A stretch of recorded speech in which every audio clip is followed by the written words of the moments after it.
don't stop. I can't hear you. Let's hear you. I want to hear you. All right. Ain't no power like the power of the people, cause the power of the people don't stop. Ain't no power like the power of the people, cause the power of the people don't stop. Ain't no power like the power of the people, cause the power of the people don't stop. All right, everybody give me a hand. All right. You want to try a new one? Yeah, we're going to turn it over. All right. Thank you so much. Good morning, everybody. My name is Jesse, and on behalf of the National Homelessness Law Center and the National Coalition for the Homeless, I'm honored to welcome you to DC for the Housing Not Handcuffs rally. A few quick logistics before we get started. Please stay off the steps. The police have made that easy, so please don't go to the steps. If you need to use the restroom, please go to the Lutheran Church of the Reformation, 2112 East Capitol Street Northeast. It's about a 5-minute walk. There's also a black Suburban that's circling between here and the restroom. It's going to meet folks under that sign. So if you need help getting to the restroom, hang out by the sign. And if you want to head inside and cool down or sit, take a rest, you can also go to the Lutheran Church of the Reformation that is open to us all day. Finally, logistics-wise, we are live streaming this rally. This is historic. And to ensure folks see that we are making history here today, please take out your phone. Please follow the National Homelessness Law Center at homeless_law and share our live stream. There are over 500 people here today. And we want to make sure that people all across the country and all across the world see us here today making history. As we speak, the highest court in America is asking the question, does our Constitution protect everybody, including people who are forced to live outside? Just the fact that that is even a question shows how deeply we have failed our neighbors forced to live outside. But regardless of what happens today, what happens in those walls, we know the truth. Everybody must be protected from cruel and unusual punishment, especially people who do not have a safe place to sleep at night. Before I hand it over to our first speaker, I want to tell you a little bit about Grants Pass. Grants Pass is a small town in Oregon with about 40,000 people.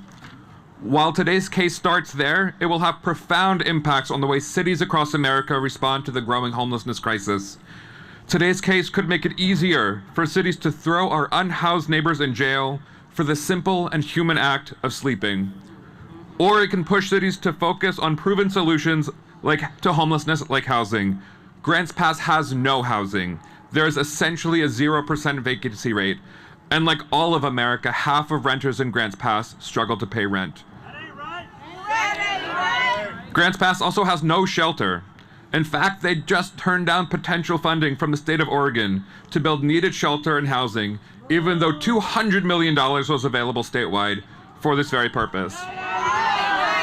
There is no housing, and there is no shelter, and that means people sleep outside.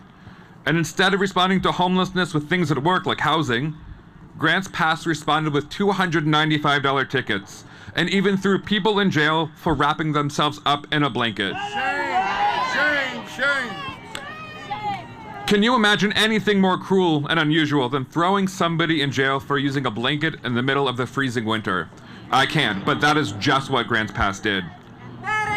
Does that seem fair to you? Does that seem fair to you? I agree, and so do 72% of Americans. And in fact, every court that has heard this case agrees that throwing people in jail when they have no safe place to sleep is cruel and unusual punishment. Let's be clear. Grants Pass's approach to homelessness is extreme. It's dangerous, it's cruel, and it will make homelessness worse. But I know that we are powerful and that we are on the right side of history, and we are not alone. In addition to this rally, local actions are being held this week in LA, Sacramento, San Francisco, Santa Barbara, Denver and Dorado, Colorado, Miami and Orlando, Florida, Louisville and Lexington, Kentucky, Portland, Maine, Missoula, Montana, New York City, Portland, Oregon, Grants Pass, Oregon, Cleveland, Ohio, Philadelphia, Greenville, South Carolina, San Antonio and Austin, Texas, and Seattle, Washington. That's a lot of power, and we're just getting started. I know that's right. Today, I know that we will win. I believe that. I am honored to turn it over to Bobby Watts, CEO of the National Healthcare for the Homeless Council, who will tell us about the health and public health implications of this case.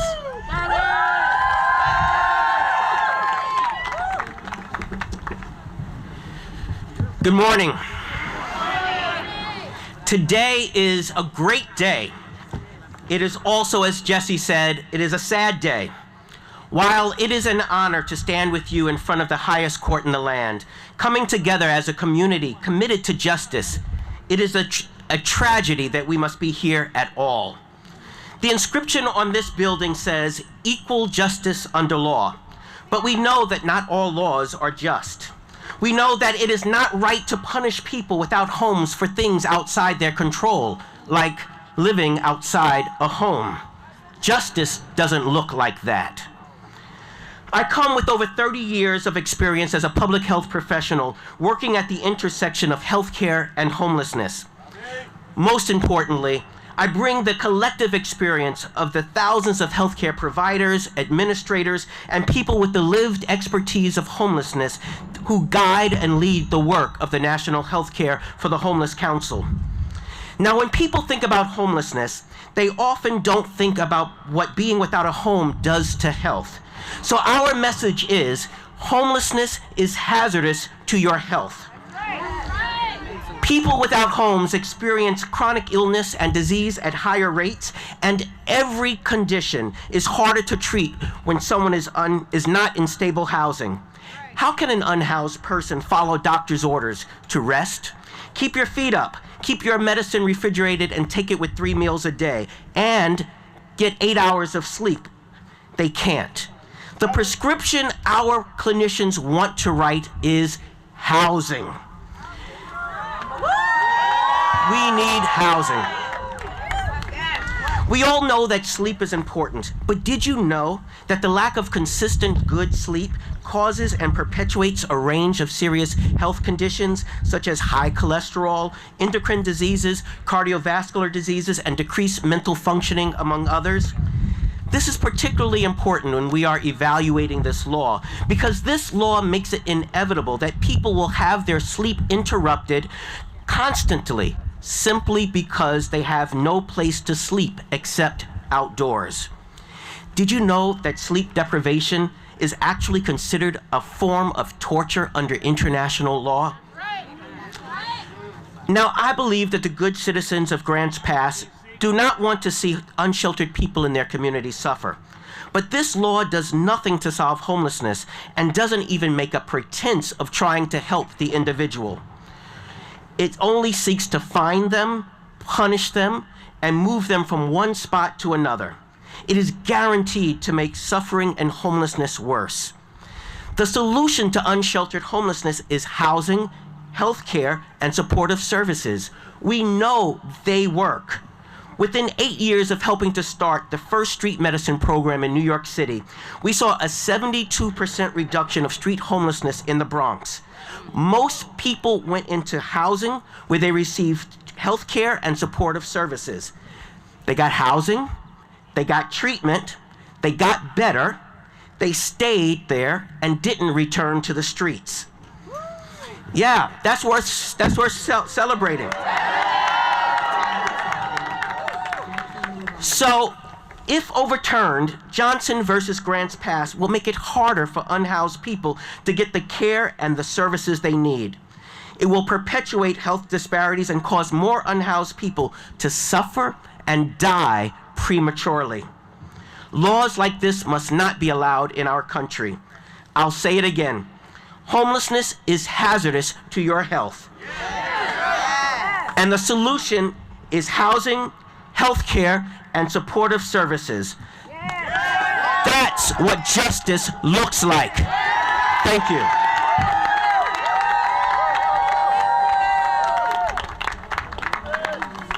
I want to invite a few folks with those amazing signs to come join us up here so we can show everyone watching at home that we have signs that say housing equals dignity, housing equals justice, housing equals health, housing solves homelessness, housing, not handcuffs.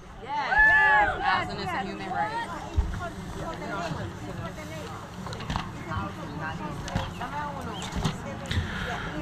Thank you, Bobby, for reminding us that homelessness kills, but housing saves lives and ends homelessness. Folks who have been following this case closely know that it was initially called Deborah Blake versus Grants Pass. Deborah lost her job, and since Grants Pass has no shelter and no housing, she lived outside for 10 years. Sadly, like far too many of her neighbors who sleep outside, Deborah died without housing in the richest country in the world before she could see the case that she started reach the Supreme Court. I want to honor Deborah's legacy today and the legacy of the thousands of our neighbors who die each year without housing. Please say her name with me. Deborah Blake. Deborah Blake! Thank you. Next up, please welcome Caitlin, an organizer and writer with the Transformative Justice Coalition.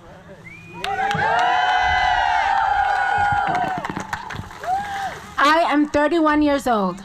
At 31 years old, I am the National Coalition for the Homeless's former coordinator of public education and the Transformative Justice Coalition's former social media director and executive assistant.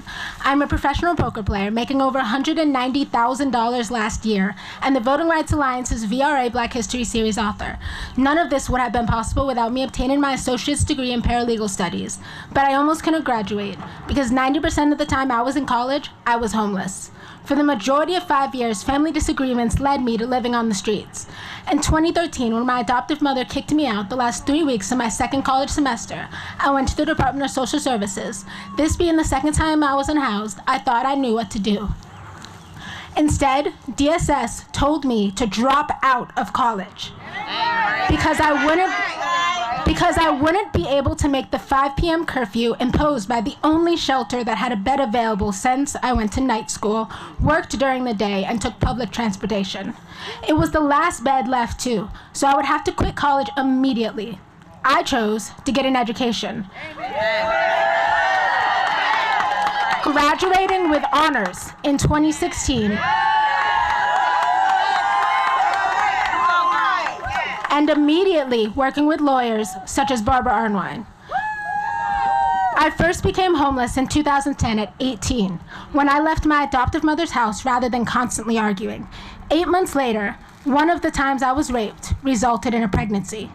I made the decision to stay pregnant and have a baby, at the time telling my friends it wasn't a congratulations, because despite working and saving checks, I still couldn't afford a place to live.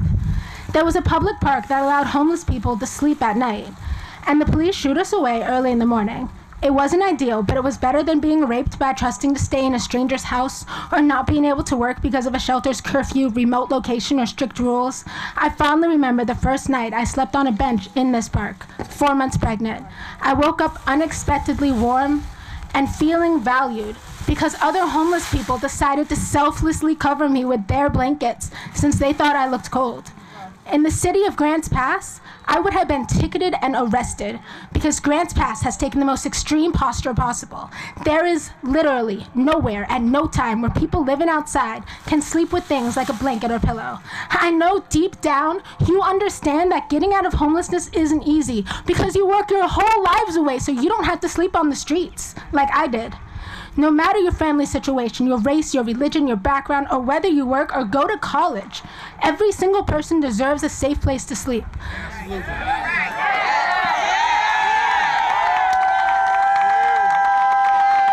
I want everyone to know that if you have family issues, try to resolve them, because they are solvable just like homelessness is solvable. Currently, my adoptive mother and I have a good relationship, as do me and my daughter, who was born healthy and has never spent a night on the streets. This is my old college notebook. On the one side, it has my criminal evidence and procedure notes from 2014. And on the back cover, it's a sign I made, stating change for a chance to change. Homeless 21-year-old student will work for food and shelter if needed. America the heartless, please don't pass me by. God bless. I stand before you today, a decade later, begging America once again to not pass me by. to instead change the policies that keep people homeless. There are solutions. We are not powerless. If I was made to be powerless by being ticketed or arrested because of my housing status, I never would have had a supportive and safe place to call home, a husband, a degree, and a career. Thank you.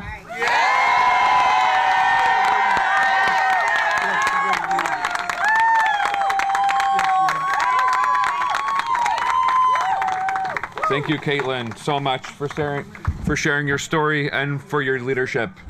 Please welcome next my dear friend and teacher, Amanda Andare, CEO of Funders Together to End Homelessness. Good morning!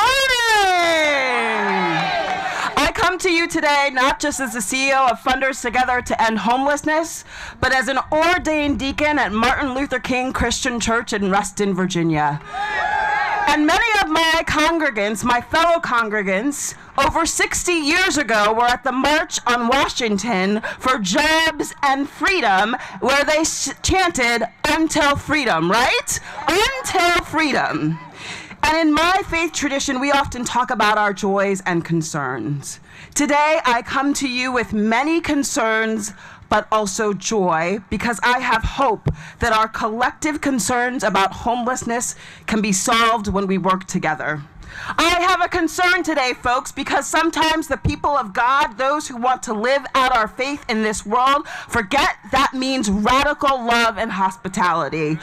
Our neighbors without homes need welcoming that sees and honors their full humanity. And I don't know about you, but when I think of a loving God, I don't think about ticketing or arresting folks that have no place to go. I have a concern today, folks, because so many of our communities, the only safe place to sleep, might profess the love of God, but deny our neighbors shelter and housing because who they love, because of what they've done in their past, or because they just need a little bit more time and support to work on the issues that I know many of us would have if we had to sleep outside night after night. Do you have a concern? I have a concern because we know racism and oppression is baked into the fabric of our country, especially our housing systems, and it is the reason our housing and homelessness crisis impacts Black, Indigenous, and people of color disproportionately. And we ask, why do we default to arresting and ticketing folks instead of focusing on housing and humanity? It's because our national response to issues, when it often impacts people that look like me, result in locking people up rather than giving them hope with something so basic of a concern. So I have, with something so basic as a home, and I have a concern about that. But what brings me joy and hope, what gives me hope, friends, is that when we work together and when the rich resources of our country are coupled with love and care, we can focus on the actual solution to homelessness, housing. I have hope because despite our country's long history of racism, we can show the world what is possible when we recognize the problem, when we learn from our past mistakes, when we listen to the people most impacted and start to repair the hard done. Yes. And I have hope because the solutions to homelessness are possible when we welcome our neighbors inside, when we look around our community and say, hey, that building is not being used, that could be someone's home. Yes. I have hope because I know when we say to our community and government leaders that we want resources to focus on housing and giving people stability, we can show what is possible in these United States of America. We can show that joy does come in the morning when we give our community something so basic as an affordable, safe place to live and sleep. And what do we say, like the people who marched on Washington? Until freedom! Until freedom! Because we know freedom comes with housing justice. Thank you.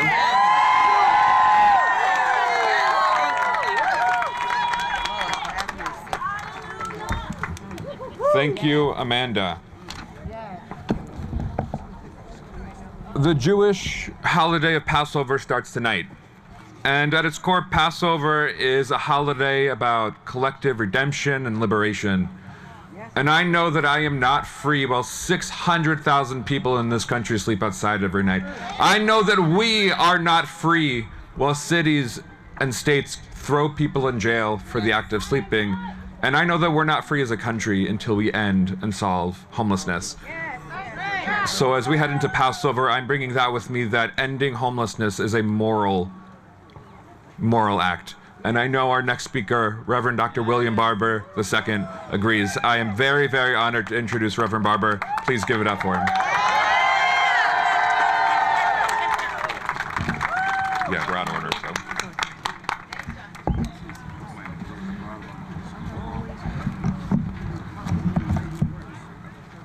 Jesse, thank you so much, and thank all of you for your deep moral witness and for your commitment to this truth of fighting for everybody to have a home. You know, the president's in public housing, so we ought to be able to do it for everybody. I want to ask a few of the clergy if they would just come and stand with me. I saw a sister there with collars when I came in. Just for 3 or 4 clergy will stand with me. Reverend Zacharias, where are you? The chair of the DC Poor People's Campaign. Yesterday, the New York Times included this story.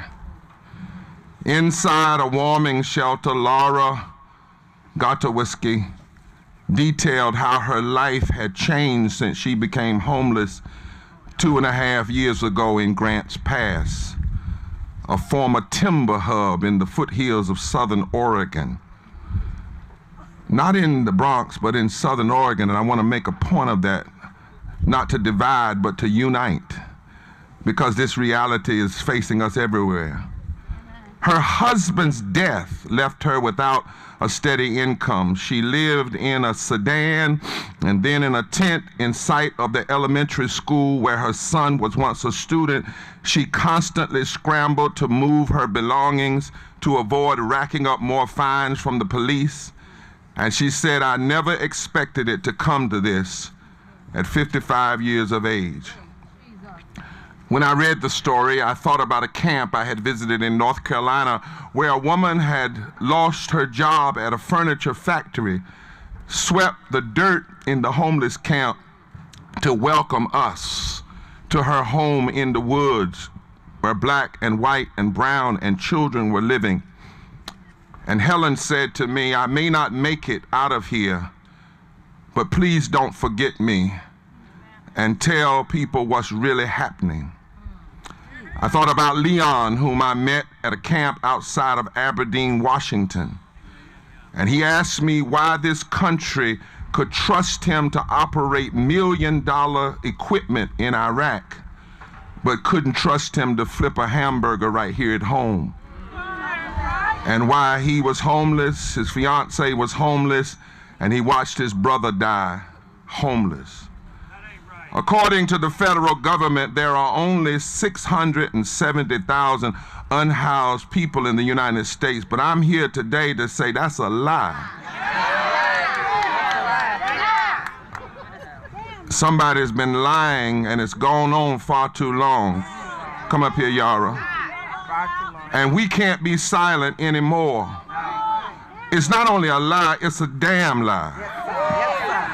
And we ought not be repeating their numbers out here. And I say that as a preacher because the Jesus I follow knew that lies that kill people must be cursed. Yes.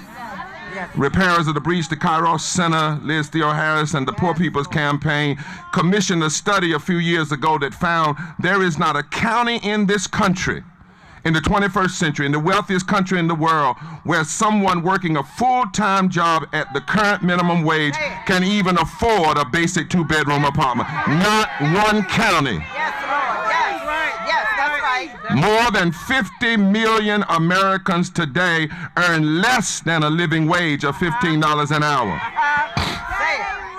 We may not have a good way to count them, but what we know is that there are tens of millions of Americans who can't afford a place to live. who are on the brink of homelessness, who are homeless some part of the year. They may sleep at bus stations, they sleep in their cars, they crash on friends' couches, they double and triple up sometimes. But homelessness is an epidemic in this, the richest nation in the history of the world. And when we don't tell the truth about that, then folks lie about people, and they lie about folk like Sister Laura and Sister Helen and Brother Leon. And there are plenty of lies going around. Christopher Raffo, the same wedge issue warrior who stirred up lies about CRT and DEI, has dug up some data he's using to lie about people like Sister Laura. He says the research shows that most people are unhoused, are either addicted or mentally ill. That's a lie. That's a lie. Now, anybody who's ever done research can tell you that's bad social science, because correlation doesn't imply causation. And most of the time, folk are not homeless because they're addicted. They get addicted because they're homeless. Thank you. Yes, Lord. Say that. Yes. But we don't even need to have an argument about that, because we're not talking about the same group of people. It's not 670,000 people who are impacted by America's crisis of poverty. Today, it's 135 million people in this country who are poor and or low wealth. It's half of our children. It's over 40% of our adults. Percentage-wise, more people of color are poor and low wealth. But in raw numbers, white people are more. White people are 40 million more white people are poor and low wealth than people of color. 800 people die a day from poverty. 295,000 people a year die from poverty. When 7 people died from vaping, we had congressional hearings and White House coming together. It would take you 600 years of having funerals every day to bury the people that will die just this year from poverty. What they're doing, listen, and I'm almost through, they're trying to isolate a small group of people so they can blame them for policy decisions that are hurting nearly half of all Americans, and in truth are undermining the promise of democracy for us all. People are not addicted and then become homelessness. Our economic system is addicted to greed. Our economic system is addicted to what Julianne Malveaux calls predatory capitalism. Our system is addicted to greed rather than addicted to justice and compassion and a commitment to build affordable housing and to ensure social safety nets and shelters. We are addicted to bailing out banks and corporations and treating corporations like people and people like things. We bail out corporations when they fall because of greed, but we let people fall through the cracks. Human beings stumble into homelessness because of hard times. So this is why we're here today. We are here to tell the truth. If you lie about poor people, then you get away with blaming them for their problem. Poverty and homeless is not some kind of damn glorified vacation. People are dying. And the Constitution says that until we establish justice, we cannot have domestic tranquility. The 8th Amendment, that's the amendment they're debating in the Supreme Court, the 8th Amendment, says that excessive bail shall not be required, nor excessive fines imposed, nor cruel and unusual punishment inflicted. Laws that make it a crime to be poor are unjust. Laws that would penalize homeless folk for sleeping in public parks is unjust, excessive, and cruel and unusual punishment, and it has no place in America. That's right. Instead of arresting the unhoused and fining them for sleeping in streets and parks, we should be investing in affordable housing. We should be investing more in affordable housing than we are investing in war and tax cuts for the greedy. Instead of trying to push poor people to the next town, we need to demand living wages in every town, in every city, in every county. Instead of lying about poor people, we need to recognize them as the least of these, whom God says every nation will be judged by how we treat them. Instead of maintaining the old economy, the needs of people should be a prophetic sign pointing us to a new economy. Unhoused people aren't addicts and drunks. No, they are God's children. They are human beings, like every one of us here. And my faith tradition is clear. It says they are precious in the sight of God. Proverbs 29 says the righteous care about justice, but the wicked have no such concern. Exodus says every 7 years leave something for those who are hurting and those who are bloating. Jesus said you will be judged by how you treat the least of these. Proverbs 21 says whosoever shuts their ears to the cries of the poor will also have God's ears shut toward their cry. Jesus said we must preach good news to the poor, not damnation to the poor. Isaiah 58 says only when you welcome the homeless and the poor into your home will the nation be repaired and will your prayers be answered. The question is not whether we can save our democracy, but what kind of democracy will we save? So we must not only protest here in D.C., we've got to go back home and mobilize poor and low-wage voters who haven't voted. 33 million of them. Anywhere in this country, if you mobilize 20 to 30% of poor and low-wage voters that have not voted, it can change the elections everywhere. Poor and low-wage people can build and vote for a new America where the vision is for everybody in affordable housing. Everybody has a living wage. Everybody has a job. Everybody has health care. Everybody has good education. Somebody say everybody in. Nobody out. Everybody in. Nobody out. So let us build up housing.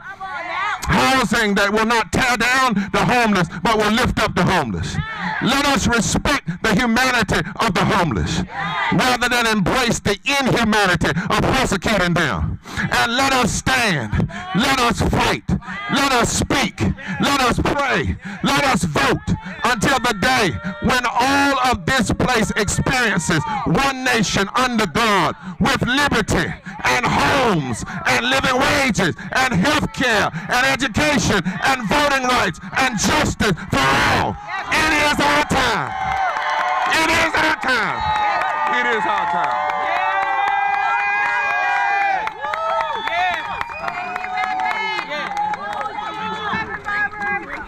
For your glory, Father, for your glory. Hallelujah.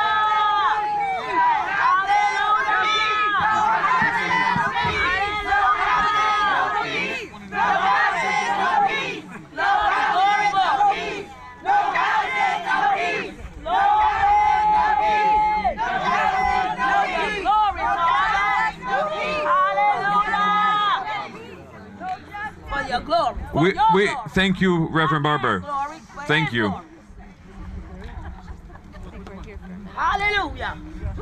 Y'all are stuck. You better bring somebody on. Hallelujah. For your glory, Father. Thank you, Father. We just got an update from inside the court. Justice Kagan asked the attorney for Grants Pass, those who believe we can arrest and jail our way out of homelessness. She asked, for a homeless person who has nowhere to go, sleeping in public is like breathing, right?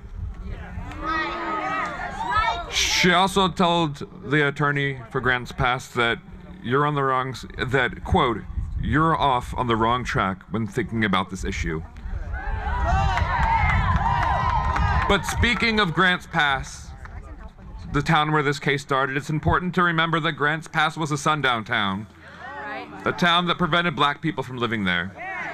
In Grants Pass, like everywhere in America, past and current racism is deeply baked into our laws, policies, and practices. Right here in Washington, D.C., nearly 95% of people who experience homelessness are black, compared to about 45% of the general population. That is not an accident. This must remind us that homelessness is not caused by broken people, but by broken systems. To solve homelessness, we must work together to repair and transform these systems to build a world where everybody, regardless of their skin color or background, has the housing they need to thrive. But racism is not the only systemic driver of homelessness or poverty. Sadly, Latinx people, Indigenous people, queer, trans, and gender non-binary people are all disproportionately impacted by homelessness. And gender-based violence is the same. Gender-based violence leads to homelessness for a staggering number of people each year. To tell us more about this, I am proud to call up Dr. Wendy Mahoney, Interim Director of the National Network to End Domestic Violence.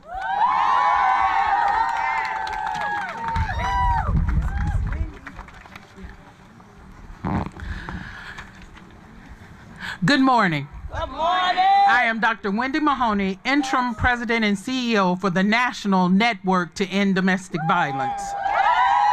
I'm here representing our 56 member coalitions against domestic violence. There are nearly 2,000 domestic violence programs and millions of survivors they serve every year. Housing is safety for domestic and sexual violence survivors. The way to end abuse and homelessness is simple. It's housing. And yet housing is one of the most out of reach. It's out of reach. One of those resources for our survivors. Many survivors are forced to flee their homes to escape dangerous, life-threatening violence. Lack of safe, affordable housing options leave many survivors without a choice but to survive outside. Our 18th annual Domestic Violence Counts report states that there were 13,335 unmet requests for services on that one day we provided the survey. And 54% were for housing or shelter. That's more than half of the individuals seeking services on a given day stated that they needed housing. So when survivors are calling to find housing and shelter and they are in danger, there's nowhere to go. We joined 75 survivor advocacy organizations and service organizations on an amicus brief, highlighting how policies like grants passed harm survivors detrimentally. Why should one have to make a choice to continue to be abused or to live outside? In 2024, we have a problem. Running from an abuser, a person likely stalking you, threatening more violence and even death, only to have to survive outside. Continuing to be exposed to additional violence from an abuser in addition to possible threats and vulnerability of sexual assault. As a result, our local community continues to fail people. Now you want to ticket them, fine them, arrest them? Once a survivor has a history of these things, they are screened out of housing. We know that. And that's a systemic issue. Additionally, these policies disproportionately impact Black and brown survivors who face racial discrimination and bias in housing. This is unconscionable in our day and age. Housing is safety for survivors. We call on policymakers to invest in affordable housing and survivor-specific housing programs. These urgent policy solutions are well within our grasp. We need to shift from arresting, fining, and ticketing to policies that help end abuse and end homelessness simultaneously. The policies and the things and the solution is simple. It's housing, it's housing, it's housing, it's housing. Thank you.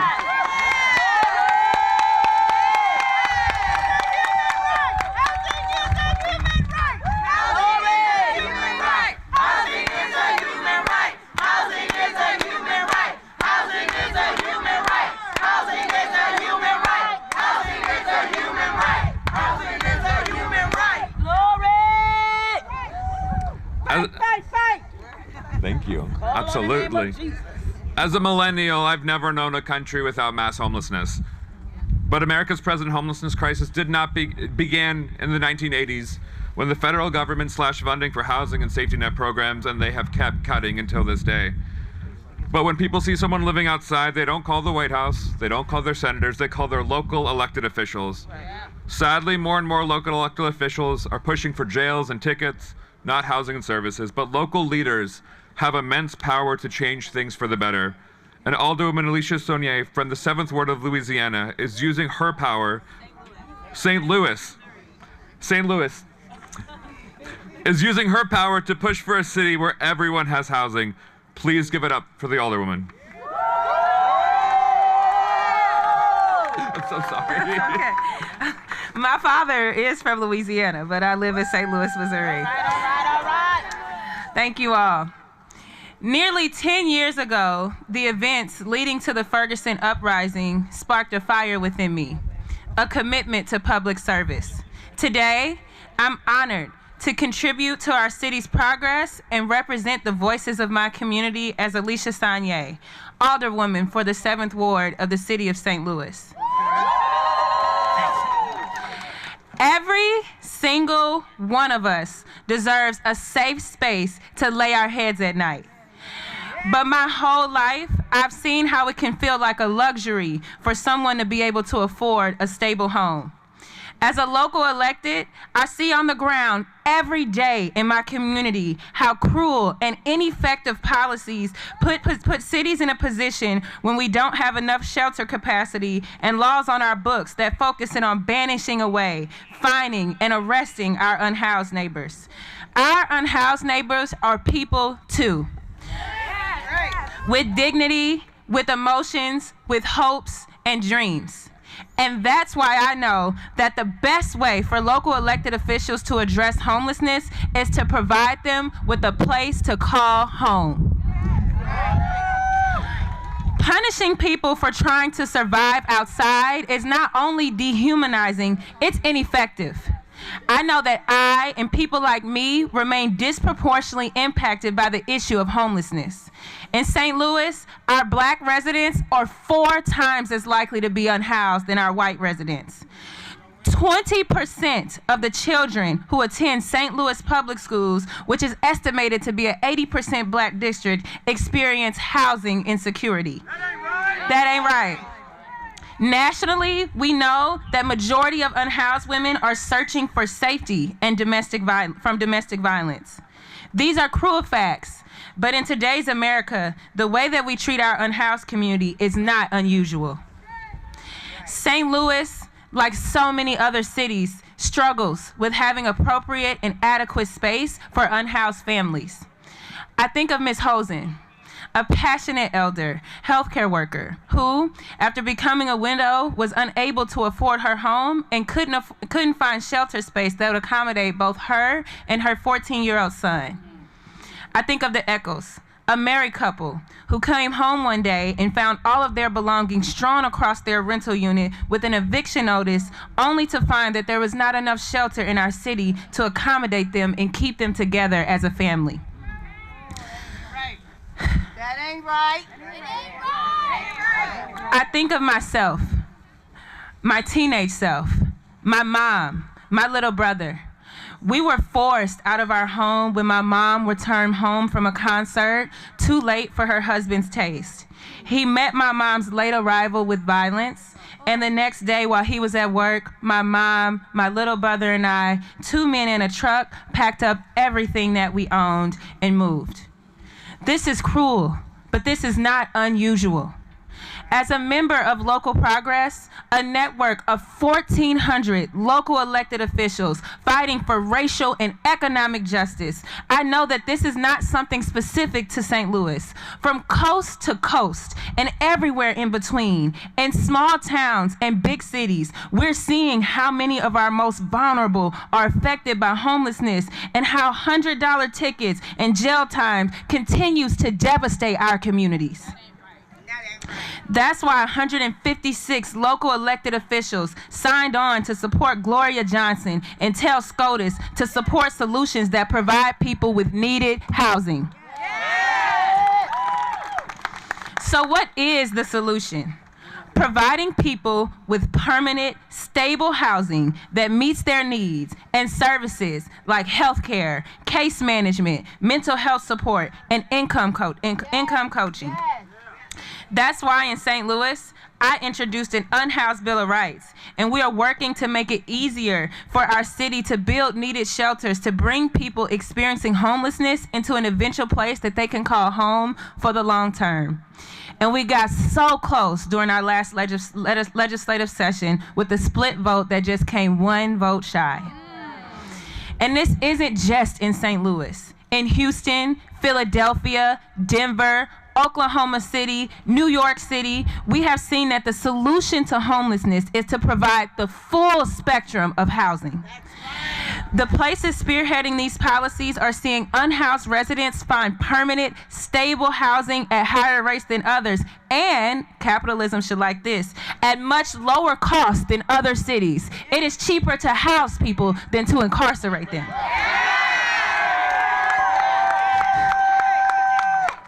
I want to live in a United States that sees the humanity in each of us, that respects our value as a person who deserves a safe space to sleep.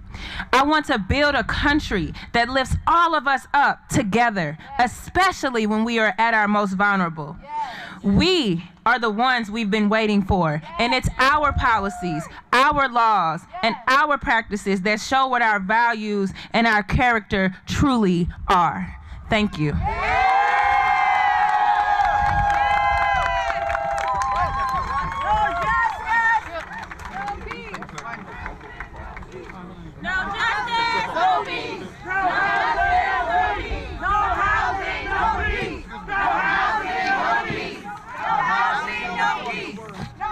It's all you.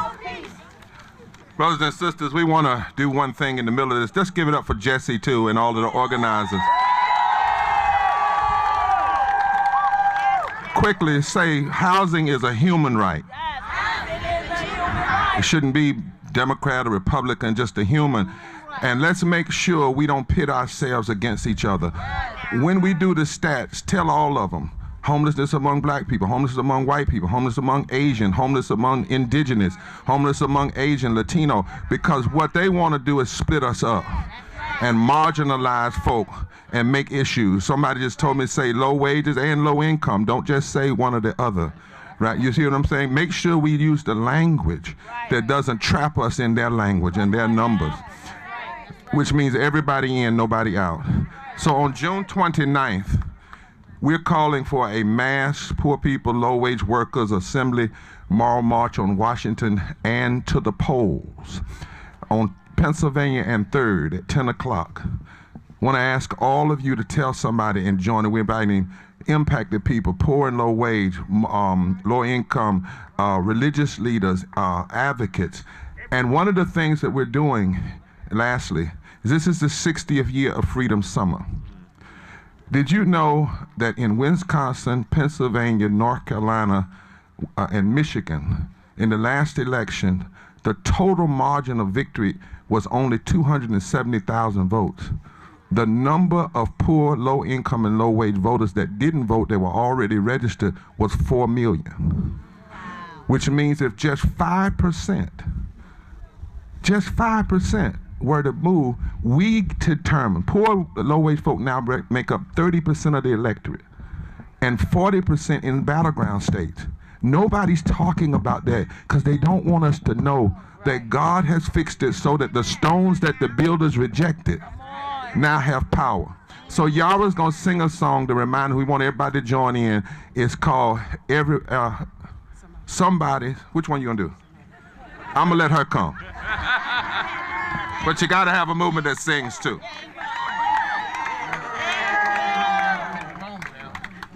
I want you to repeat after me. Somebody's hurting. Our people. And it's gone on far too long. And we won't be silent anymore. Simple call and response. You'll get it as we sing, and I want you to raise your voices very loud. Somebody's hurting our people, and it's gone on far too long. Yes, it's gone on far too long. I tell you, it's gone on far too long. Oh, somebody's hurting our people, and it's gone on far too long. And we won't be silent anymore.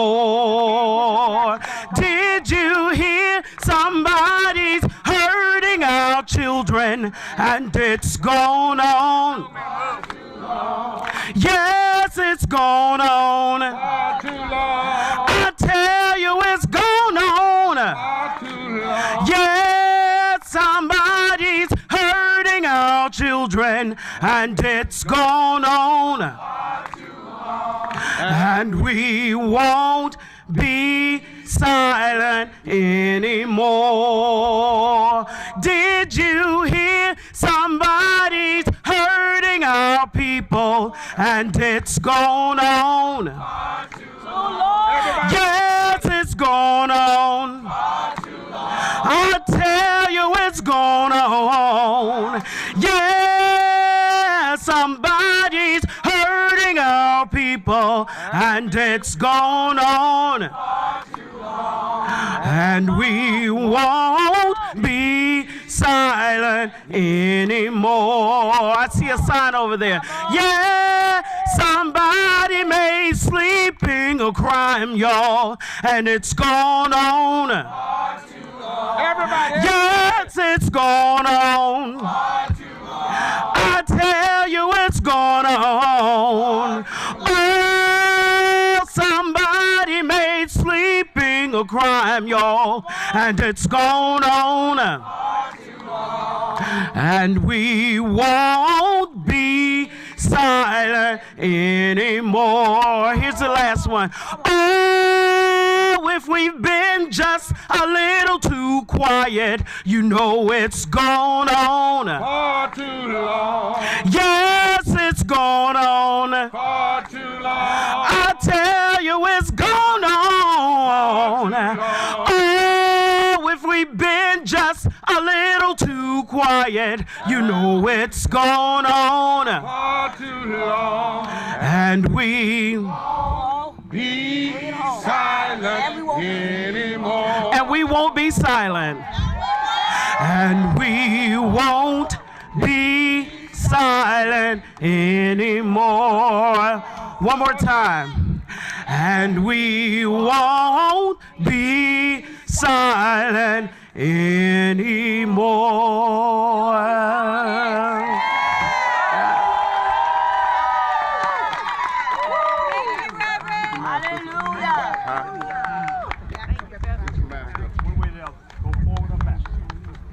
I'll go right. Please.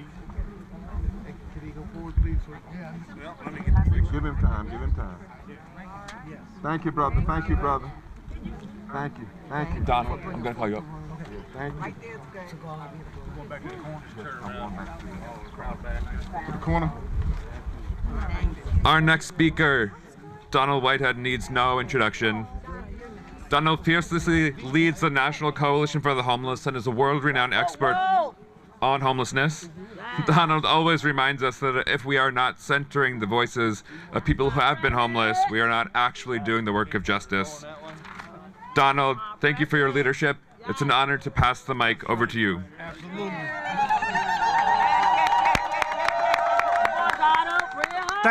Thank you so much, Jesse. And I want to thank all of you. And before I get started with my remarks, I want to do something. I want them to hear us inside. Yes. And so what I want you to do is we thank all of you for being here and give yourselves a rousing round of applause so they can hear you inside.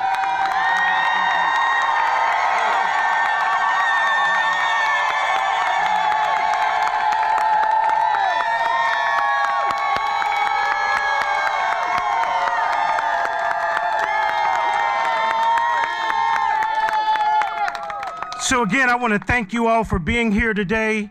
And I also want to thank the hundreds of people across the country that are doing protests in over 30 events across this country. I want to thank all of the groups that came together. This is historic. We sometimes operate in silos in the national advocacy movement, but we're not doing that anymore. We all came together today to make sure that people around this country who are experiencing homelessness know that we have their back. They know that we care. And you show those in power in this country that arresting, fining, and ticketing our neighbors does not make homelessness better. It is a costly way to make homeless people invisible and homelessness worse. We should have realized a long time ago that we can't arrest our way out of issues. Throughout history, we have encountered forks in the road. This is one of those moments. And we can choose one of two paths. One that says we're a country that fulfills our promises, like those in the Declaration of Independence or on the Statue of Liberty.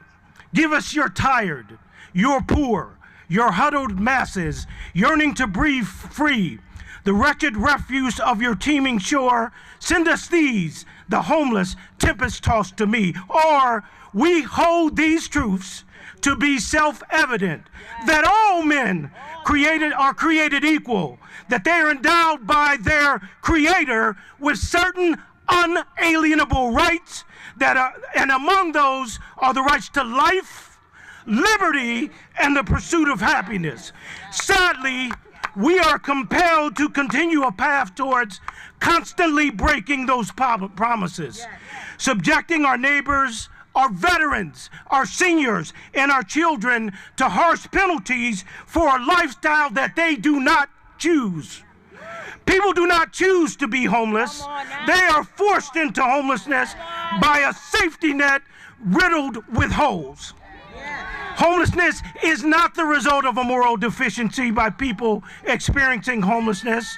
Homelessness is the result of broken promises following deinstitutionalization, the failed strategies of mass incarceration, and redlining, among a long list of broken public policies.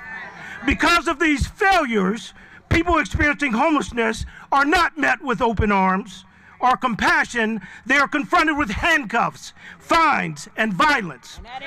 It is impossible to pursue happiness on the ground in McPherson Square. It is impossible to pursue happiness in the backseat of a Buick in Baltimore, Maryland. Communities are denying the fundamental rights to sleep, stand, or sit. We can do better. Housing should be a human right. Jobs should pay livable wages. We should have health care for all. Our challenge is that our country does not have the political will to pursue those things. And so we must use the power that we have, and that is the power to organize. Power concedes nothing without protests. It never has, and it never will. So let's keep protesting. Let's bring America home, and bring America home now. In this country, we've gone to a place where we believe that we can end homelessness, but we accept the conditions as they are here today. But Martin Luther King said, let's cast poverty into the junk heaps of history and have everyone living in a home. In America, that was Martin Luther King. We shouldn't accept it then. We didn't accept it then, and we shouldn't accept it now. Housing is a human right. Say that one more time. Housing is a human right. Every citizen deserves the right to sleep in the richest country in the history of the world. And as I end today, again, I want them to hear you. Housing, not handcuffs. Housing, not handcuffs. Housing, not handcuffs. America, do what's right.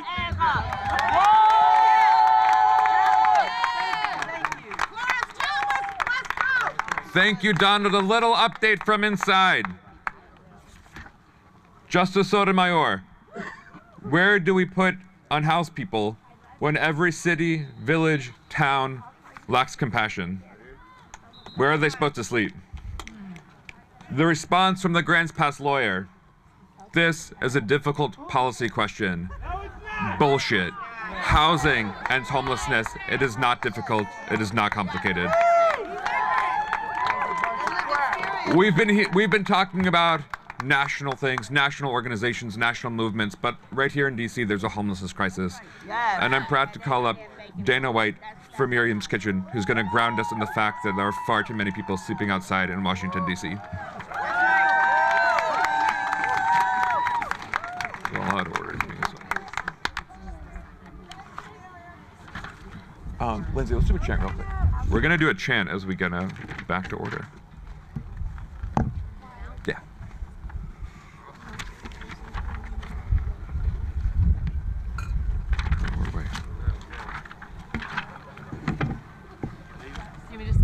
Yeah, just do it.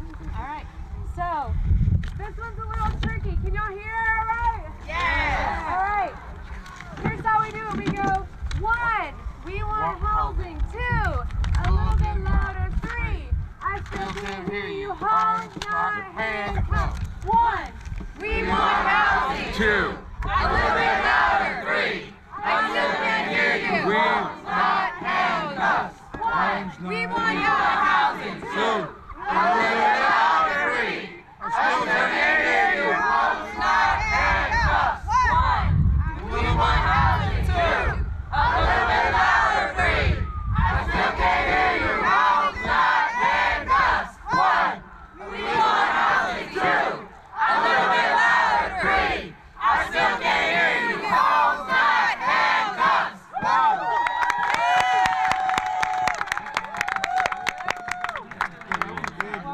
After the next channel, please.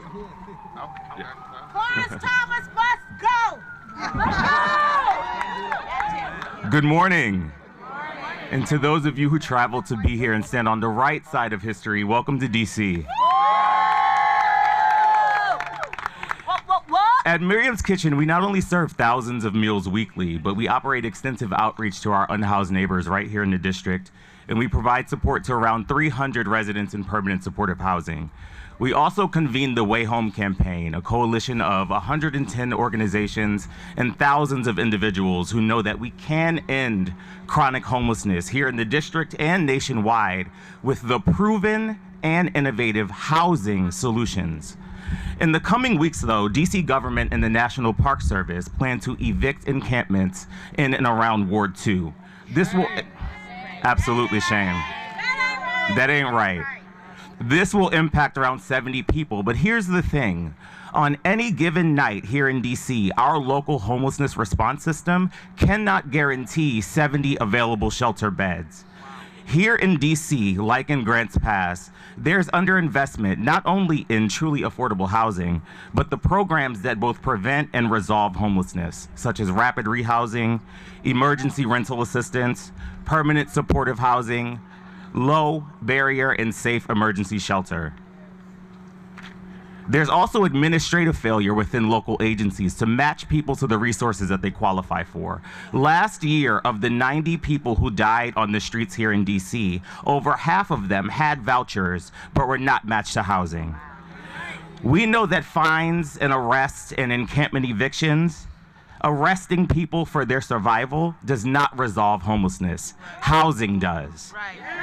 In DC and nationwide, due to structural racism, homophobia, transphobia, Black and LGBTQ people are more likely to be rent burdened and to experience homelessness. These communities, my communities, are more likely to be impacted by both the underinvestment that I mentioned earlier, but also a carceral response to poverty. Homelessness is and has always been a matter of political will, not scarcity of resources, but the immoral allocation of resources. Not a lack of evidence of what works, but an over-reliance on police in the absence of moral leadership. This case is about housing justice, yes, but it's also about racial justice. It's about LGBTQ equality. It's about disrupting a poverty to prison cycle. It's about whether we want to be a nation where every human being, regardless of their background, regardless of their productivity under capitalism, or their lack of resources, can survive. We're here today to tell the court to affirm the human dignity of our neighbors. We're here today to say with absolute conviction that housing is a human right. We're here today to demand in front of the nation and the world that in DC and Grants Pass, from our largest cities to our smallest towns, that housing solutions be prioritized over fines and arrests. That none of our neighbors be treated as disposable. That when we are in need, none of us is treated as disposable.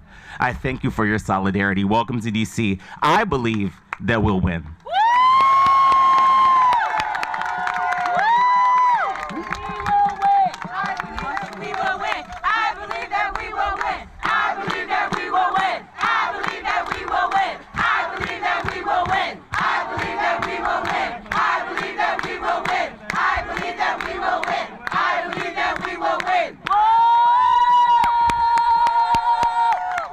Thank you, Dana. Your remarks reminded me when the President Biden and Mayor Bowser evicted nearly 50 people from McPherson Square last year. The 2 people who were arrested were homeless veterans. And just inside the city of Grants Pass made the argument that the National Park Service evicted people from McPherson Square. Why can't we do it? That ain't right! To talk more about the impact the jails and fines have on homeless veterans, like the 2 who were arrested by the National Park Service, please welcome Catherine, CEO of the National Coalition for Homeless Veterans.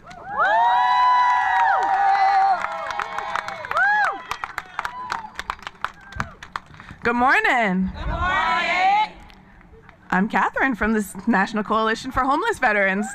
Our organization partnered with the UCLA Veterans Law Clinic and 45 organizations on a brief to help this court and this country understand that you cannot arrest and or find your way out of homelessness. Right. It's impossible. No way. And there are a few universal truths that veterans and civilians grapple with across this country. Housing is too expensive. Yes, it is. We know minimum wages haven't risen meaningfully across the nation.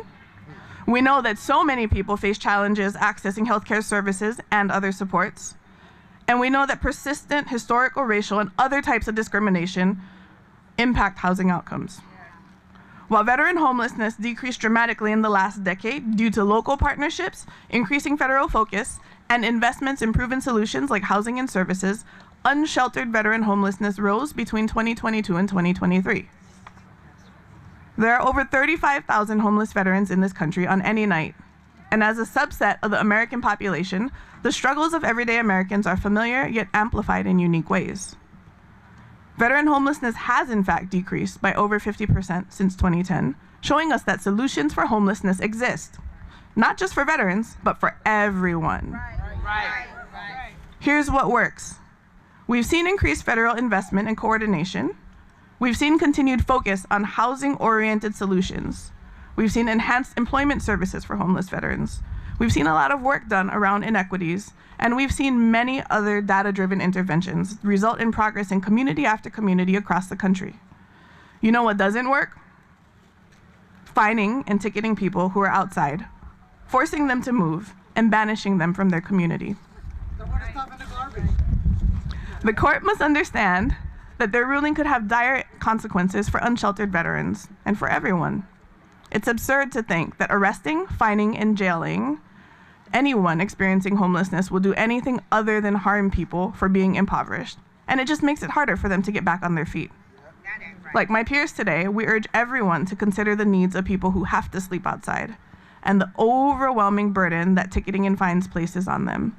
We hope that the justices will rule in a way that reflects the humanity of all Americans, no matter where they lay their rest. And we thank all of you for being here to support all Americans.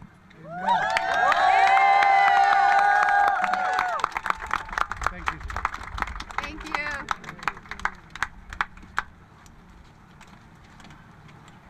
Clarence Thomas must go. You are correct, madam. I know it's a beautiful day here in DC, but we have to remember that in Grants Pass, just like their extreme homelessness policies, the weather's extreme.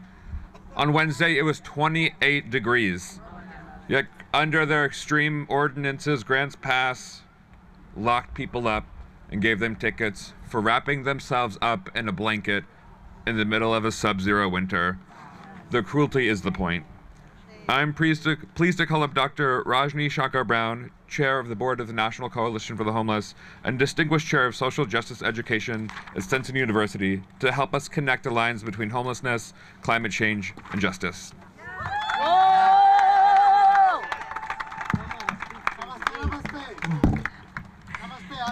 Namaste. Before we start, I want to do a chant. I'll say housing, you say justice. Housing! Justice! Housing! Justice! I say housing, you say justice. Housing! Justice! Housing! Justice! That's right. Together, we gather in moral solidarity. We gather today, look around in love, because everyone deserves safe, affordable, decent, sustainable housing. To have millions of individuals and families living in poverty, experiencing homelessness in the wealthiest nation in the world is unacceptable. But here's the thing. We are the people. And we, the people, have the power to change this narrative. Thank you for showing up today.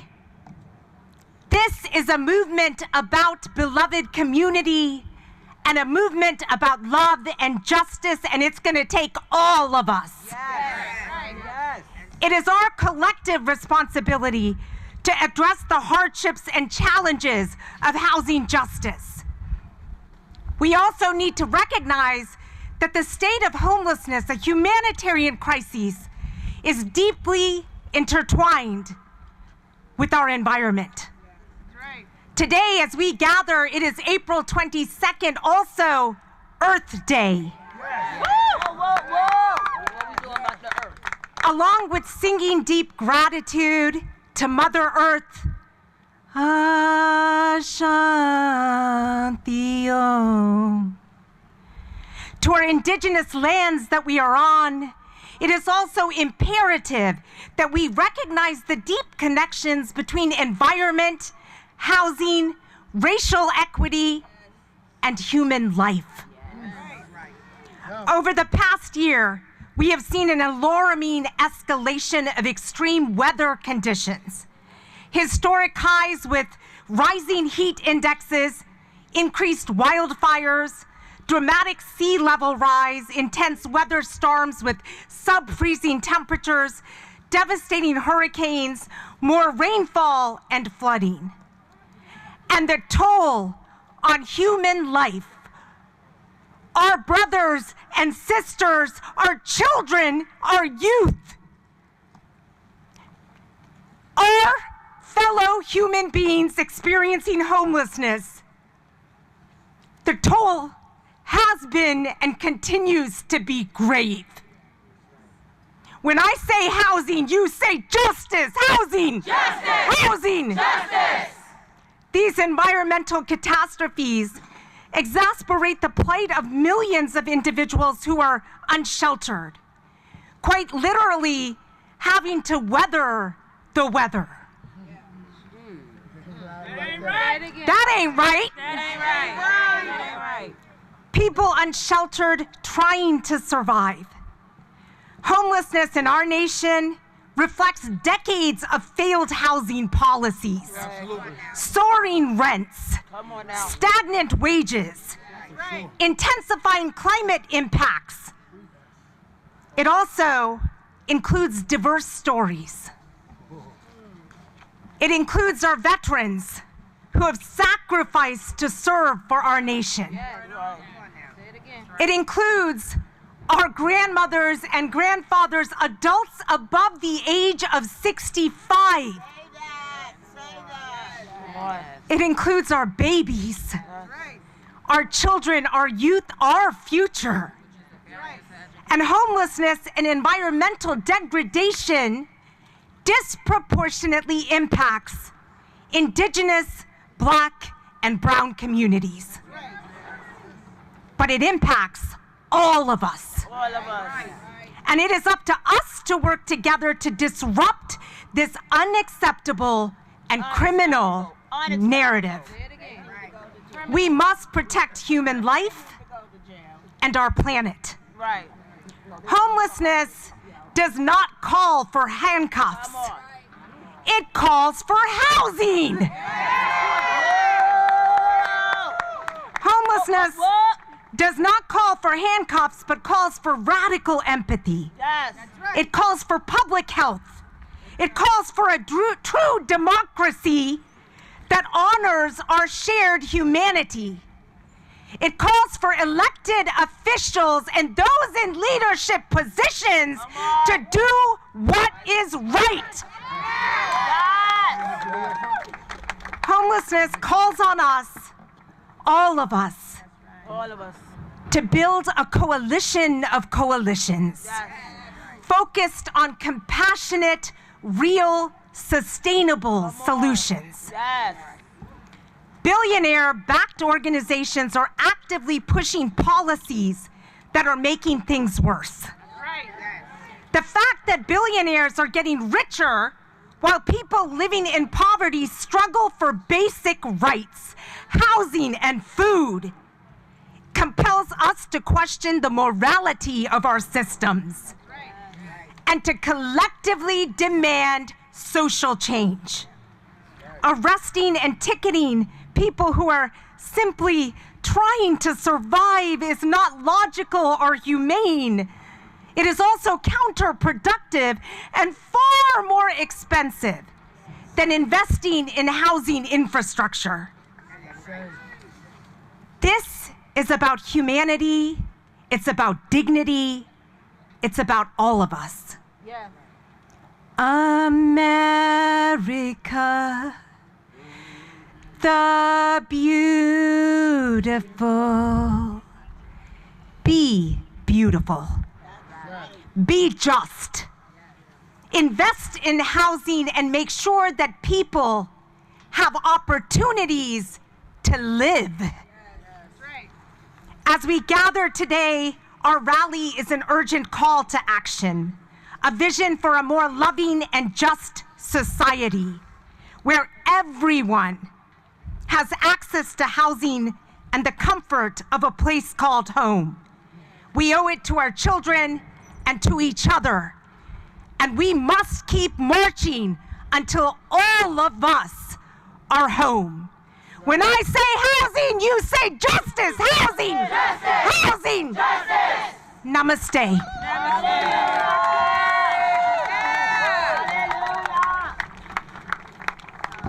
Another quick update from inside before our next speaker. Neil Gorsuch. You end up in jail for 30 days, then you get out. You're not going to be better off than you were before in finding a bed. He's right. Homelessness doesn't solve housing doesn't work. Jails and fines don't work. Housing solves homelessness. Housing works. I am proud to turn it over to Ann Oliva, the Executive Director of the National Alliance to End Homelessness.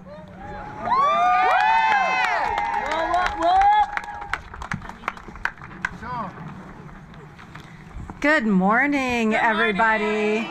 Come on, you can do better than that. Good morning, everybody. Thank you. Again, my name is Ann Oliva. I am the CEO of the National Alliance to End Homelessness. And I stand here looking out at all of this, and my heart is full. I'm not a faith leader. I'm not an elected official. I am a human being working to end the injustice of homelessness. And I want to thank everybody who's here, who's standing together today to bring attention to the case that will determine how other human beings like me, like you, like folks who are standing way out there, other human beings, including our nation's veterans, families with children, our nation's elders, people with disabilities. This case will determine how they can be treated under the law. And I want to spend my time at this podium today discussing actual solutions to homelessness, because we for sure know that ticketing, fining, and arresting people for sleeping outside when they have nowhere else to go not only doesn't end their homelessness, it makes it worse. We all know it's common sense. It makes it worse. Nationwide, we have a shortage of about 7.3 million units of available and affordable housing for people with the lowest incomes. And as a result, there are more than 250,000 people living unsheltered on a given night across America. Homeless systems nationwide are succeeding in housing people. They are, but can't keep up as more and more people enter homelessness for the first time. The national data show that in 2022, on average, about 17,000 people became homeless for the first time each and every week in 2022. 17,000 people. These problems cannot be solved by fines, tickets, or arrests. Our nation's leaders need to fund the long-term solutions that we know work: safe and affordable housing and wraparound services. And in the meantime, they must also support strategies like outreach, like behavioral health and health services, and housing-focused shelter that keep people as safe and healthy as possible. We know this works because, as my good friend and colleague Catherine said, because it worked for veterans whose homelessness numbers were cut in half by providing affordable housing with the services that veterans wanted and needed. As elected officials in Grants Pass and elsewhere confront these challenges, they are uniquely empowered. Instead of criminalizing people and fining them and arresting them, they are uniquely empowered to use their influence to advocate for federal, state, and local leaders to step up with the resources that could prevent and end homelessness in America. And those resources include the following: increasing housing affordability through major and sustained investments in our nation's rental assistance programs. Right now, only 1 of every 4 households that is eligible for federal rental assistance can receive it. It also includes investing in the production and preservation of housing affordable to those with the lowest incomes. It includes continued and robust investment in our nation's homelessness assistance programs, and it includes making it easier for people to access the health and behavioral health services they need. These things happened just a few years ago during the pandemic, at least some of them did, because government decided to make it happen. It's a choice. Our leaders need to support what's proven to work rather than revert to failed policies of the past. Safe and affordable housing is a win for everyone because it makes us stronger, and communities will support leaders who fight for it. Again, my heart is full looking out at this crowd. I thank you all for being here today. I hope your hearts are full too.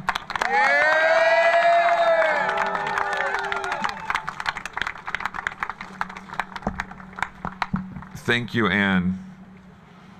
Helen Cruz grew up in Grants Pass, Oregon. She cleaned houses that she could not afford to live in. Helen lost her housing in 2016, and since Grants Pass has no housing and has no shelter, she slept outside. How did Grants Pass respond? They gave her over $5,000 in tickets. That pushed Helen further into poverty, but Helen is a fighter. Today, she serves the community of Grants Pass at her local church, even though she works a busy schedule. Today, Helen has a safe place to live. I am deeply honored to welcome Helen Cruz to the stage. Please listen to her story and to her wisdom.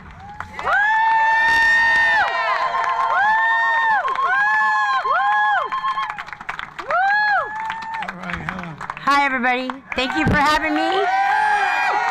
My name is Helen Cruz, and I have been a resident of Grants Pass forever. I've been homeless off and on for many years in that town. Deborah Blake was a very dear friend of mine, and she is one of my inspirations for being here today. She has put some drive in me, and I want to make sure that everybody knows that, you know, she was somebody who was a force to be reckoned with. And I didn't want to see what she started go to the wayside. So that's the reason I'm here. In all of my years of being homeless, the only thing that I ever wanted was to be heard. And thankfully for the people and the amazing people that are here today, I get that opportunity. Grants Pass is a really small community with a very, very big homeless problem. City council and law enforcement make it a complete nightmare to be homeless. They make their own ordinances, fines, and fees for the homeless. They make it impossible for anyone to ever get ahead. The fines they impose essentially make people criminals because they have no place to go.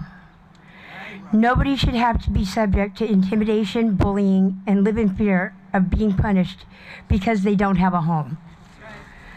Let us not forget that homeless individuals are citizens just as much as those fortunate enough to have a safe, secure living place. We should try harder to protect the most people who are homeless and have no home. Kindness, compassion, and empathy go a long way, and it doesn't cost a dime. Housing instability for someone like me and all others out there can mean the difference between life and death. I have lost so many friends out there because they were too hot or they were too cold. That ain't right. And it's not okay. It is inhumane. City politics and political red tape needs to stop. Affordable housing is the only solution for the crisis that has plagued our nation. And I am very proud and honored to be here today, to be able to be a voice for those who don't have the courage to stand up for themselves and speak for themselves because they are too afraid and too intimidated of the repercussions that they might face. And they are human too. We all breathe, bleed, and we are human as well.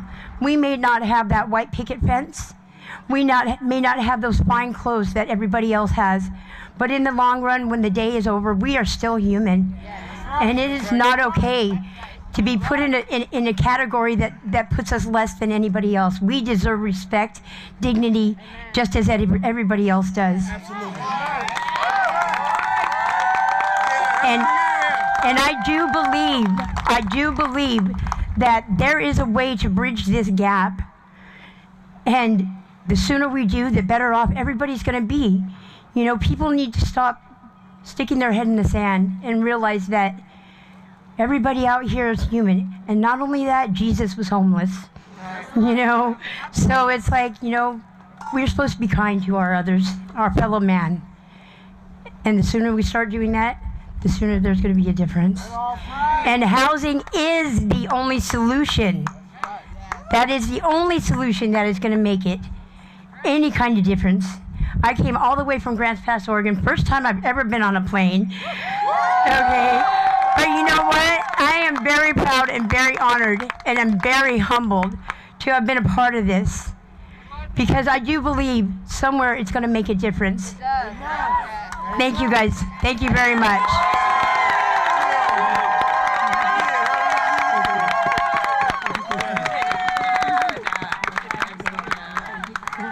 Helen! Helen! Helen! Helen! Helen! Helen! Helen! Thank you so much, Helen. We're going to do a quick chant and then dive back into our lineup of amazing speakers. Y'all, this one comes, all these chants we're doing come from the streets of Nashville that we've been doing for over a decade, and we just change them up a little bit for here. So we've got one that we want to teach you, and it goes like this. Supreme Court of the United States, SCOTUS, right? SCOTUS, now's the time. Homelessness is not a crime.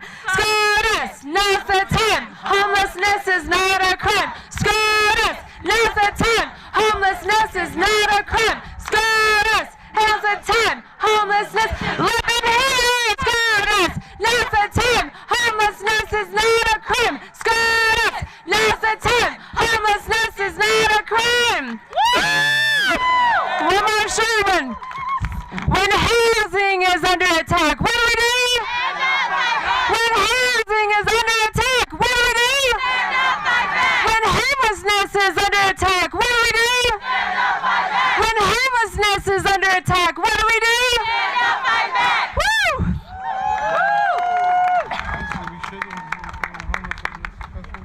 Thank you. There's a myth that keeps coming up around this case. The myth is that people choose to live outside, to live without housing, to experience homelessness. In my decade of work to solve homelessness, I've never met anyone who said, when I was little, I dreamed of being homeless when I grew up. Homelessness is a choice.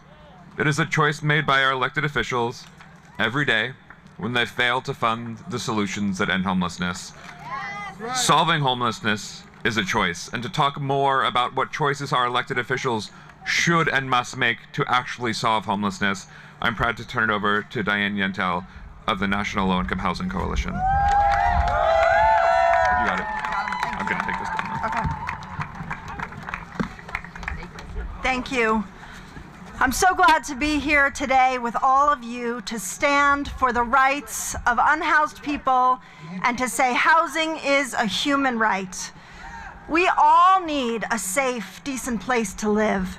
And homelessness is caused not by individual fault, but by systemic failures to make homes affordable to all. Nationally, there is a shortage of over 7 million homes affordable and available to renters with the lowest incomes. In Grants Pass, for every 10 of the lowest income renters, there are just 2 apartments affordable and available to them. Renters in Grants Pass and in every community across the country are struggling with high rents and wages that can't keep up. But despite this crisis, Congress, right across the street from us, refuses to fix a broken housing system where 75% of people in need of housing assistance receive nothing. And as a result, far too many people face eviction and become homeless. It doesn't have to be this way. Homelessness is solvable when policymakers act, not to blame and arrest and make things worse for people who are homeless, as too many policymakers do, not to threaten to cut or eliminate proven solutions, as some Republicans have done. No, homelessness is solvable when we take action to make homes affordable for everyone, starting with the lowest income people. During the pandemic, Congress responded to unprecedented housing need and to our calls to action with historic protections and resources. It was the biggest federal intervention to keep low-income people housed in history, and it worked. Those actions cut evictions in half, kept millions of families stably housed, moved many unhoused people to safety. During the pandemic, we proved that when we have the resolve, we can prevent and end homelessness. But then, Congress let all those protections, all those resources expire. Rents skyrocketed, inflation soared, and as rents and costs increased, so did homelessness. And this was not only tragically predictable, it was entirely preventable. If Congress instead had enacted the Build Back Better Act with its $150 billion in funding for affordable housing, we could have ended all unsheltered homelessness in Grants Pass and nationwide. But Joe Manchin and Kristen Sinema and every single Senate Republican killed that bill. And with it, that opportunity to end homelessness. So let's be clear. We will end homelessness when we build the political will to fully fund solutions. Because homelessness is a choice, not of the people who experience it, but of the policymakers who create and sustain and worsen it. And we can and we must demand leaders who choose otherwise. Thank you for being here today.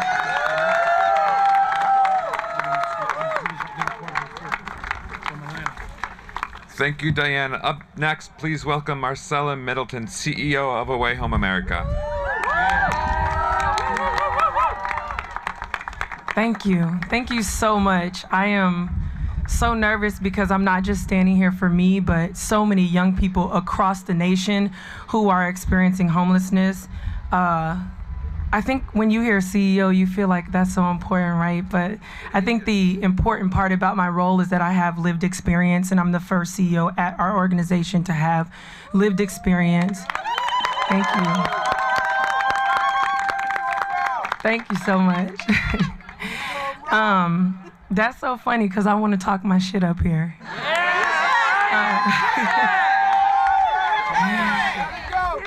I just find it crazy that we even have to be here to ask for help. That's crazy. I mean, to ask for housing, like the most basic need that all of us need. And I thought it was just so, like, it was such a word when the Reverend Barber said that the president has public housing. That's a word. How can he have that, but we're not even trying to make sure our young people and just all humans have that? That doesn't make any sense. It's mind-blowing.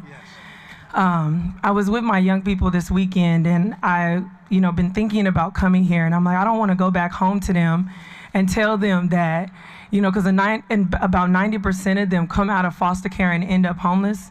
I don't want to go home and tell them that they have to, think about their future being fined and jailed just because they don't have anywhere to sleep, because they don't have resources. That's crazy. Yes. It ain't right. It ain't right. None of this is right. And I'm just happy to be standing here with you all to really shut down, the thought that we won't give people homes, like that housing isn't a human right. Like, who would think that? I'm just appalled. I'm still appalled. Like, transitioning through the foster care system into homelessness, I did that myself. And so to stand here, I'm hoping that I'm a beacon of hope to young people, and I'm hoping that the decision, thank you so much. I'm hoping that the decision made today is the one that's right for everybody. And especially that I can go home and tell my young people, y'all, there's hope and it's gonna be okay. Housing is a human right. Housing, not handcuffs. It seems so simple. It's so simple. And it's a choice, right? And y'all been back here talking, I love these folks. That's right. That's right. We're going to give it to them. Somebody had a poster that I love that was like, jailing someone is 65 grand, right? But it's 13 of it that, right. Yeah. To give somebody a house. It's simple. It's simple. I don't want to leave mad today. Yeah, that's right. I don't want to leave mad today. I don't want to have to tell my young people that they have to consider even being jailed or fined for not having resources. It makes me sick to my stomach. It's not over, though. It's not over. It will never be over. That's right. That's right. So thank you so much, and continue this fight. Thank you so, so much.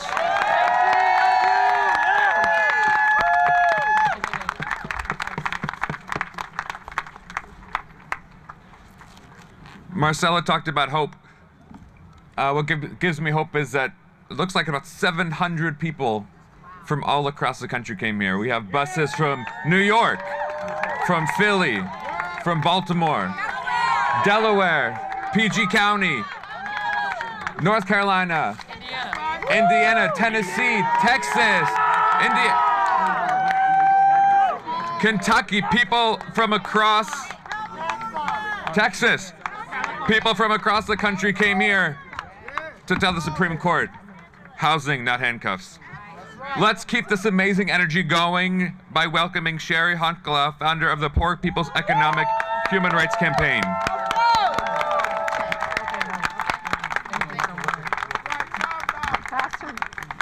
Come up here. All right. So, my name actually is Reverend Sherry Honkala. I might do street ministry for the last 40 years. I'm here today not to speak about anybody. I'm here today to speak about myself. As a young girl who grew up in foster care, I longed for housing. As a mother who is a foster mom, the young people that live in my house continue to long for housing.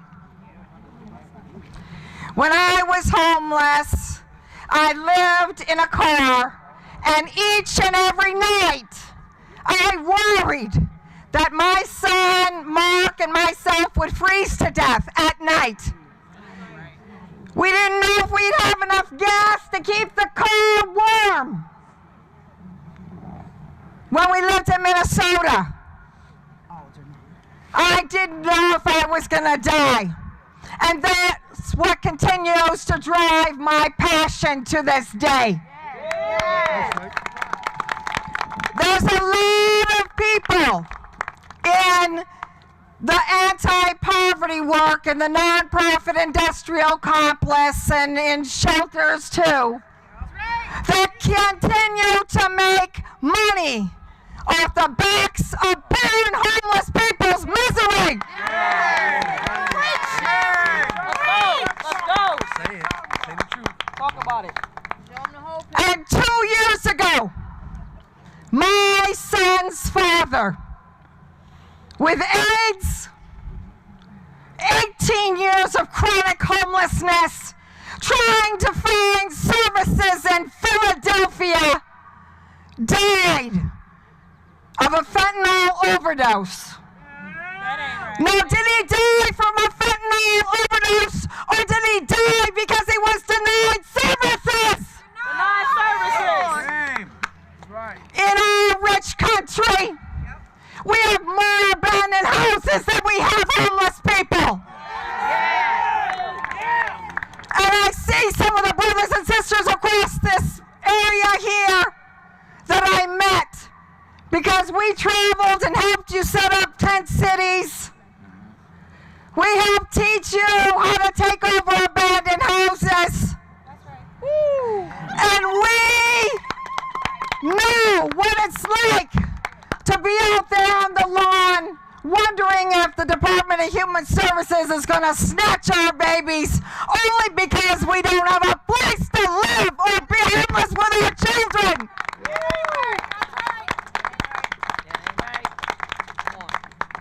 This is going to end. Because we that live on the bottom, we're going to get organized and we're going to go for the top.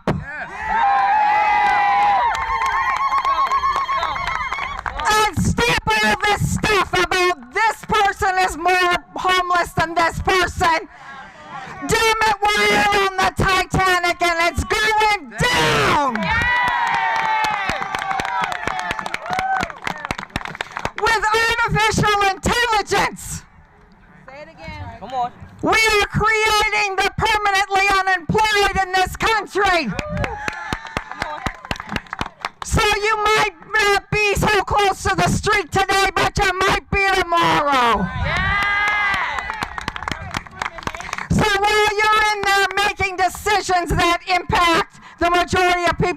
lives, damn it. You better think about that too. So that's why it's important for me to say that we will also not be pitted against our brothers and sisters who are homeless because of this government and our military spending. Our brothers and sisters in Palestine, in Haiti, in Brazil, in Venezuela, you name it, around the entire world.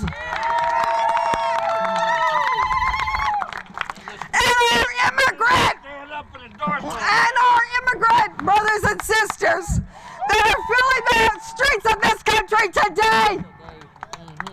There's enough to go around for everybody. So we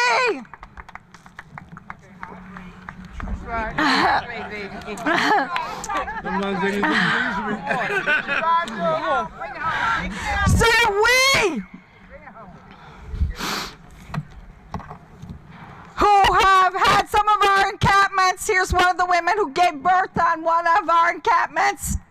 It was front page of the New York Times.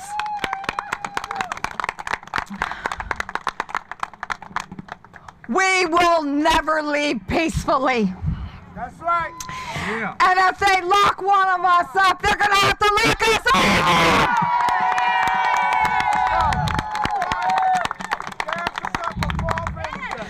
Resistance is a human right. And just like I think you've heard Reverend Theo Harris say it when she was an intern of ours, when we took over the St. Edward's Church and we moved 70 families in, 70. We're ready. If they say that they're going to lock us up on the street, damn it, we're heading for every abandoned church across this country. Let's go. And we are headed for every abandoned house. We will house the people if they don't.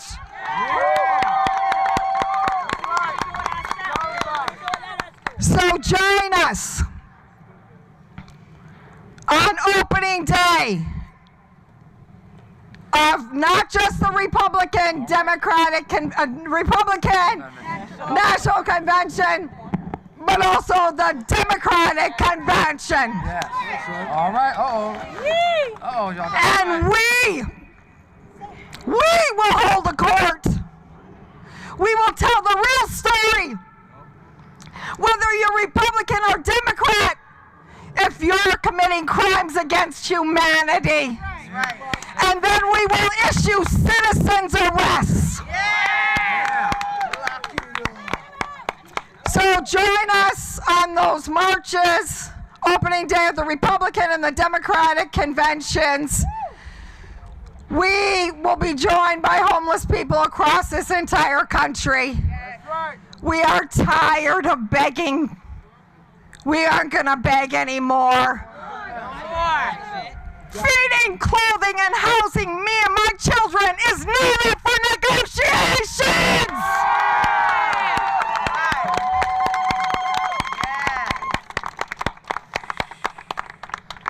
So join me and my reverend here, Pastor Collins, in saying resistance is a human right. Resistance is a human right. Resistance is a human right. Resistance is a human right. Resistance is a human right. God bless each and every one of you. Join the Poor People's Army today, and we will take this country back. Thank you.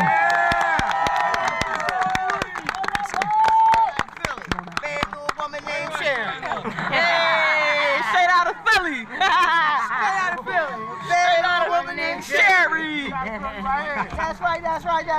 We came in from Philadelphia. I'm part of an agency called CART, where we're helping the help the homeless in Senate. I'll be going off it. I want to talk about Kentucky. A few weeks ago, Kentucky passed a law that not only turned the entire state into a no camping zone, but also cut funding to end homelessness. But they did not stop there. This same law allows people to enact stand your ground provisions, to use force and even deadly force to remove homeless people from their property. That I write.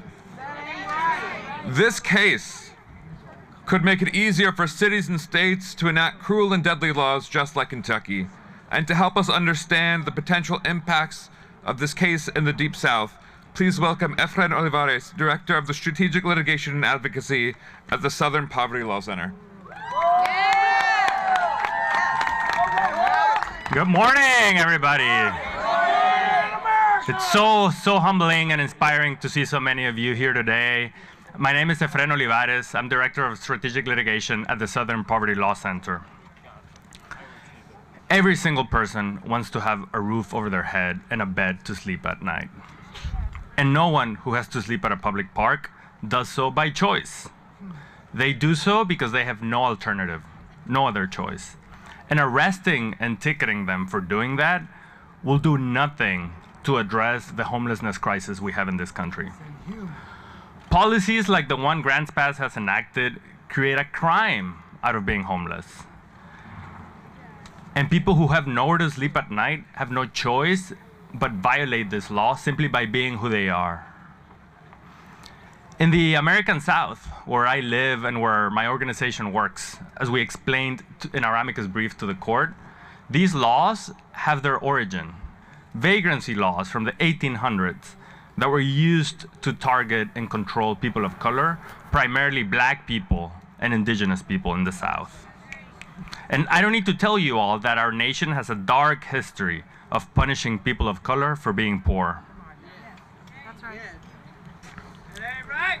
Even within the broader trend that we're seeing of using the criminal justice system to punish people for not having a place to sleep, even within that, what Grants Pass has done is extreme. It's the most extreme example. Instead of needlessly trying to put people in jail for being unhoused, we need our government at all levels, at the local level, state level, and federal level, to focus on housing. Only housing will end homelessness. Housing is a human right, it's a basic need, and affordable housing can end homelessness. People earning the minimum wage cannot afford housing in this country. More than half the population of our country spends more than 30% of their income on housing. And that forces them to make choices between housing or other basic necessities. What the court decides in this case will say a lot about the country that we are and the country that we aspire to be. And I know that the kind of country that I want to be and the kind of country that SPLC wants to be a part of is a country that does not arrest people simply for being poor. We can do better. We must do better. We demand a future without policies like the one in Grants Pass and policies that make housing a human right. Buenos días. Buenos días a todos. Mi nombre es Efrain Olivares. Soy director de litigio en el Centro del Sur para la Pobreza. Toda persona tiene derecho a un hogar, a un techo y una cama donde dormir todas las noches.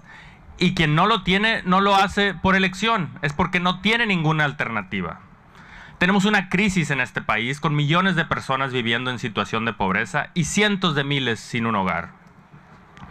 En los estados del sur en particular, estas leyes que criminalizan la pobreza tienen una historia de racismo y discriminación en contra de las comunidades afrodescendientes, indígenas y latinas.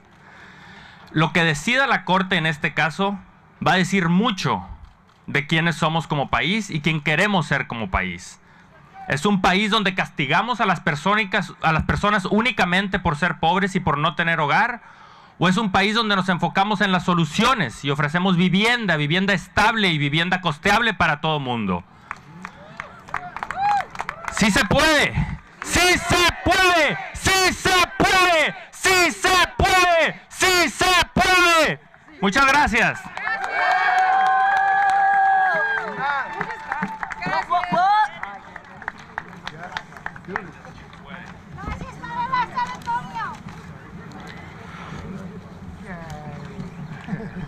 Today we are making history.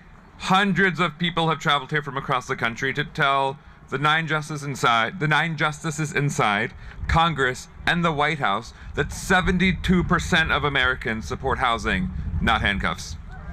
Please welcome Dr. Reverend Savina Martin, Chair of the National Clergy Council of the National Homelessness Union and original president of the 1986 chapter of the Boston Union of the Homeless, and Alex Webb, Managing Director of the Cairo Center, who will root today in history and justice.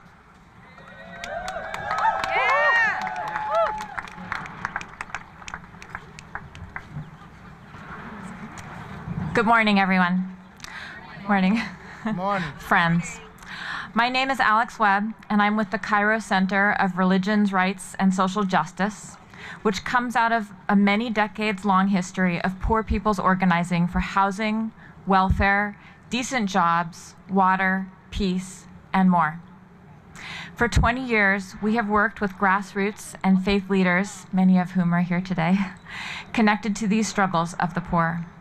These roots have shaped our understanding of this moment we are living in, a moment of both crisis and opportunity. That's where our name comes from, Kairos, a Greek word for exactly such a moment, where God breaks into the world and movements are born. It is this long history of violence against the poor and poor-led organizing to save our very lives that anchors the moral analysis which we submitted in our amicus brief, with a dozen of other religious denominations, churches, and interfaith networks against the city of Grants Pass and in defense of the rights of Gloria Johnson and homeless and poor people everywhere. We are deeply concerned about the far-reaching consequences of the Supreme Court's decision, especially at a time when 40% of the country, and as Reverend Barber said this morning, 135 million poor people, are one emergency away from economic ruin. For tens of millions of us here in the United States, housing insecurity is alarmingly widespread and just a paycheck away. It is with heartbreak and outrage that I join you all today as we see this crisis grow and as we see the tendency to punish the poor gain traction, rather than the moral response, which is to care for, not punish, the poor, to fight poverty, not the poor, to provide housing and blankets, not handcuffs.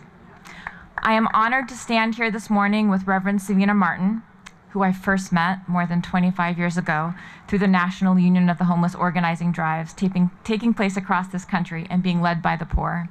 Today, the National Union of the Homeless Clergy Council was one of the first signatories on our brief. And I'll now turn this over to Reverend Martin.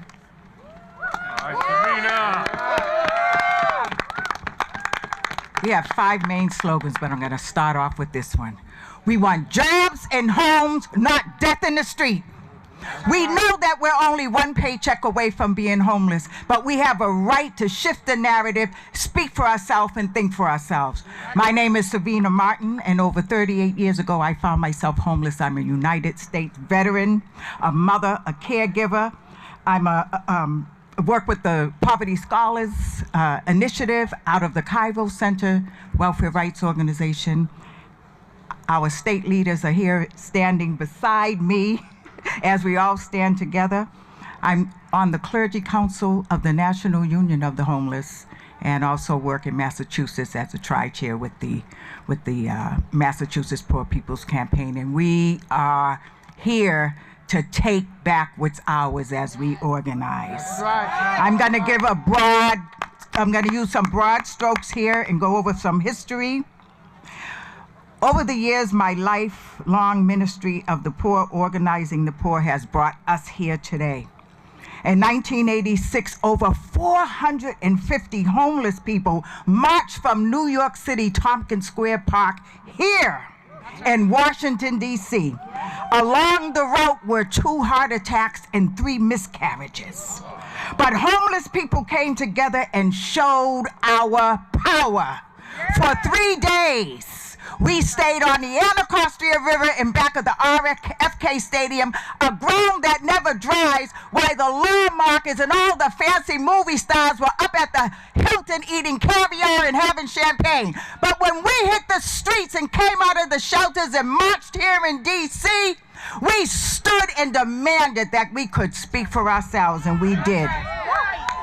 Presente to our leaders, Ron Casanova and Leona Smith, who had the charge, and presente to our leader, Chris Sproul, and all the other leaders in this country who fought to end poverty that are here today. We resurrected in 2019. The National Union of the Homeless is here today from Illinois. We're here from Indiana. We're here from Washington, D.C. We are here from Philly, call it out. We are here from the Western region of Maryland. We are here. And we have National Union of the Homeless growing in California, San Jose, Sacramento, below the belt here in Washington, D.C., in Georgia and Alabama. So we are here and we're not going anywhere. As our Reverend Liz Theo Harris said, who we met when we were 18. Now let me tell you what one of the speakers said. There is a long lineage here of us, right? There's a long lineage of us that said, in the richest country in the world, we are no longer we should not have to sleep in the subway stations, on the grates to stay warm, build encampments, sleep in the subways, sleeping in cars with our children. We shouldn't have to do that in the midst of abundance.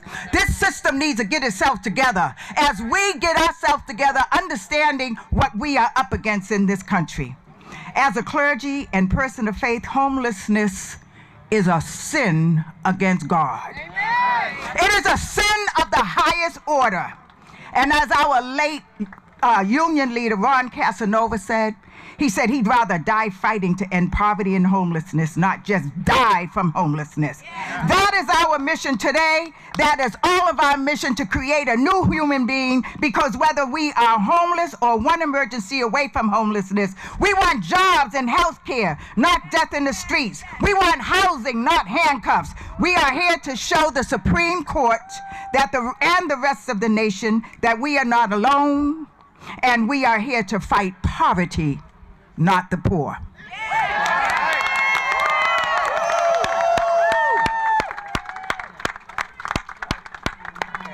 Thanks, y'all. Thank you. Up next, we have India and Lindsay from Open Table Nashville.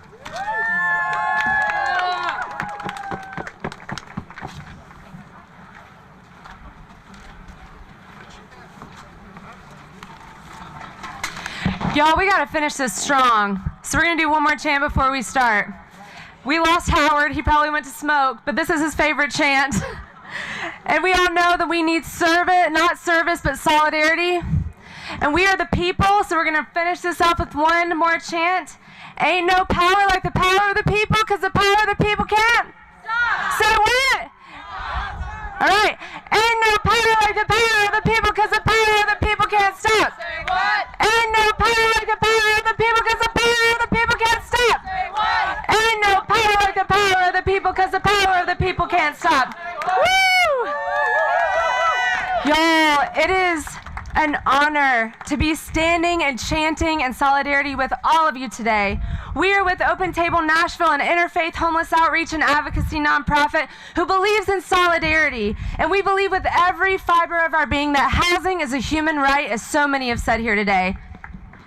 We came here today all the way from Tennessee because we're tired of spending all our time fighting for basic necessities like housing, healthcare, and shelter. Bible Belt. We're tired of spending all our time in courtrooms fighting unjust citations and arrests, when instead, we could be helping people get off the streets and into housing. We came here because there's an affordable housing crisis in our nation where half of us cannot afford the rent. We came here because we're burying our friends, our siblings, our sisters, our brothers, while they're on waiting lists for affordable housing. We're carrying them with us today. We came here because it's now a felony to sleep or camp on all public and state property across Tennessee. A felony, that's right. Harshest anti-camping law in our country right now. And we came here today because this court case will decide if states like ours can uphold such unjust laws and cite and arrest people for participating in life-sustaining activities, like sleeping with a blanket or pillow.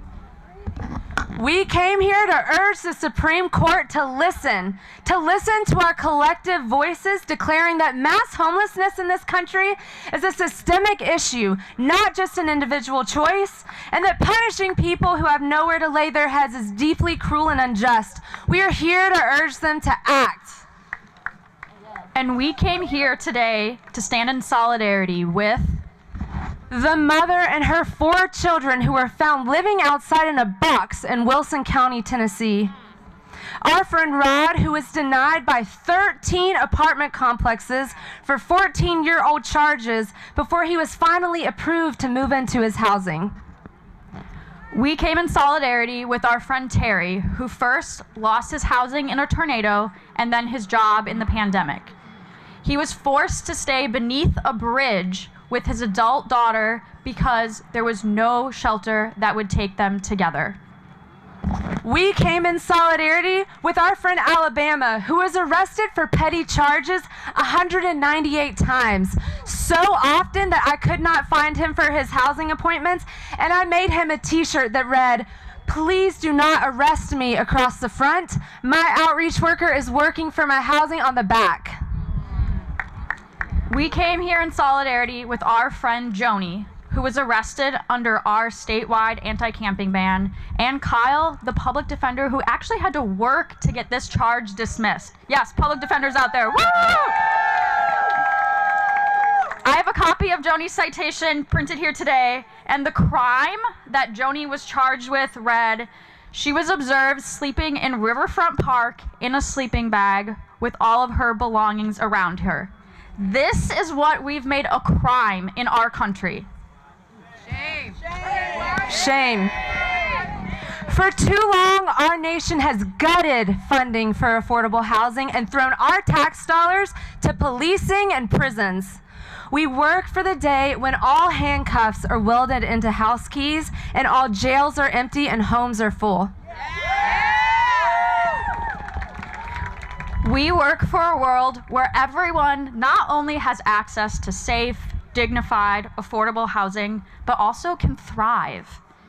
We know that our liberation is bound up with the liberation of our friends on the streets and all those who are being crushed by systems that put profit over people. We work for collective liberation and know that together, another world is possible. Thank y'all.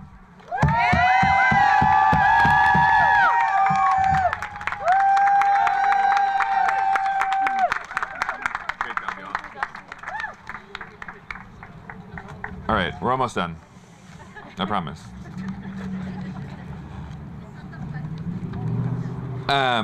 The case is running over, but we're gonna wrap up. But I want to send a few thanks to the folks who are inside right now. There's too many to start. Where to even start? None of us would be here today without Deborah Blake, Gloria Johnson, and John Logan, the 3 plaintiffs behind this case who had the courage and bravery to fight against the injustices they were facing. Yes. And by their side the entire time, including right now, is a man named Ed Johnson, lead counsel and director of litigation of the Oregon Law Center. Let's make some noise to show our appreciation to Ed, the other attorneys involved in this case, and especially for Deborah Blake, Gloria Johnson, and John Logan.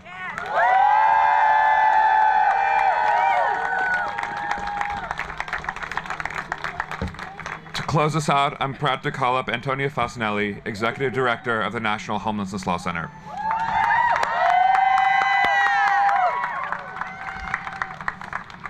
Let's give it up for Jesse Rabinowitz for putting together this amazing rally today. Thank you all. On behalf of everyone at the National Homelessness Law Center, thank you so much for being here today. If you were here at the DC rally, or if you are at one of the many rallies being held in solidarity around the country, thank you. We know you're there. We see you. Thank you for being in community. At the National Homelessness Law Center, we fight for the rights of every unhoused person, and we champion policies ensuring housing for all persons. It has been our honor to be involved in this case for many, many years. And from the bottom of my heart, I want to thank you for showing up today. I want to extend the gratitude to all the organizations who helped and co-sponsored this rally today. First, the National Coalition for the Homeless. Thank you. Thank you so, so much. Our friends at Open Table Nashville who just spoke. Thank you, Open Table Nashville. Away Home America. I know y'all are here. Away Home America. Thank you. The Cairo Center just spoke. Thank you, the Cairo Center. The National Coalition for Homeless Veterans. Thank you. Miriam's Kitchen, right here in DC. Thank you, thank you, thank you. Invisible People. Invisible People. Thank you. I see you, Mark. Thank you. The Southern Poverty Law Center, SPLC, just spoke a little bit ago. Thank you, thank you, thank you. The National Alliance to End Homelessness, y'all over there, we know it. Thank you. Disability Rights Education and Defense Fund, thank you. The Bazelon Center for Mental Health Law, thank you. Community Solutions, I know y'all are here. CSH, the Corporation for Supportive Housing, thank you. Funders Together to End Homelessness, thank you. The Housing Narrative Lab, thank you. And the National Association for Rights Protection and Advocacy, thank you. Thank you. Thank you to all our sponsors, but really thank you to every single person here. You are part of this community that has stood with John Logan, Gloria Johnson, Deborah Blake, Helen Cruz, I know she's here, and the Oregon Law Center and the Oregon Justice Resource Center, who are inside listening to the arguments, which are going really well, by the way. It was our honor to stand up and work with them, and we stood up, and you stood up for the over 600 people in Grants Pass, Oregon that literally have nowhere to go and are being ticketed and fined because they have no shelter in Grants Pass. Thank you for standing up and saying that this is an injustice that we will not stand for. You came to this historic day where the Supreme Court took its first case on homelessness in 40 years. You are here, and we thank you for that. And we showed the residents of Grants Pass, you are not alone. You are not alone. Never, never. Never. And most of America is actually with us. Nearly 3/4 of Americans say punishing people for sleeping outside won't solve homelessness. And what will? Housing! Housing! It's the only thing that will end this injustice of homelessness. And so we call on cities to stop. Stop justifying your bad policy choices on the backs of unhoused people. Stop punishing people who have done nothing wrong. And stop using the criminal system to hide the fact that you have been ignoring the need for housing in your community probably for decades. Stop it. Because we are coming. We're coming to your community to say that everyone deserves a home. We are coming to say that we want better for our neighbors. We want better for our seniors, for our siblings, for our friends, for our children, than a housing crisis without a solution. We are coming to tell you that it is housing that must be the priority. And with 2 out of every 3 Americans with a personal connection to housing instability, either experiencing it themselves or know someone close to them who has. That's where we are now, 2 out of 3 Americans. We are not alone in this fight. Most of America is actually in this fight with us. So thank you for being here. On behalf of everyone at the National Homelessness Law Center, thank you for joining us today. Thank you for being a part of this movement. Today is just the beginning. Thank you so much.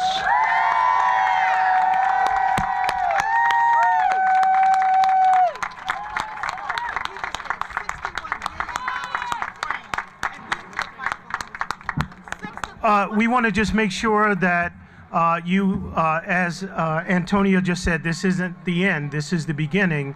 But for today, we have some additional activities at the church on East Capitol. We have lunches. We're going to have a bit of a program and talk about next steps. So join us down at the Episcopal Church at 213 East Capitol. Thank you very much. Have a wonderful day.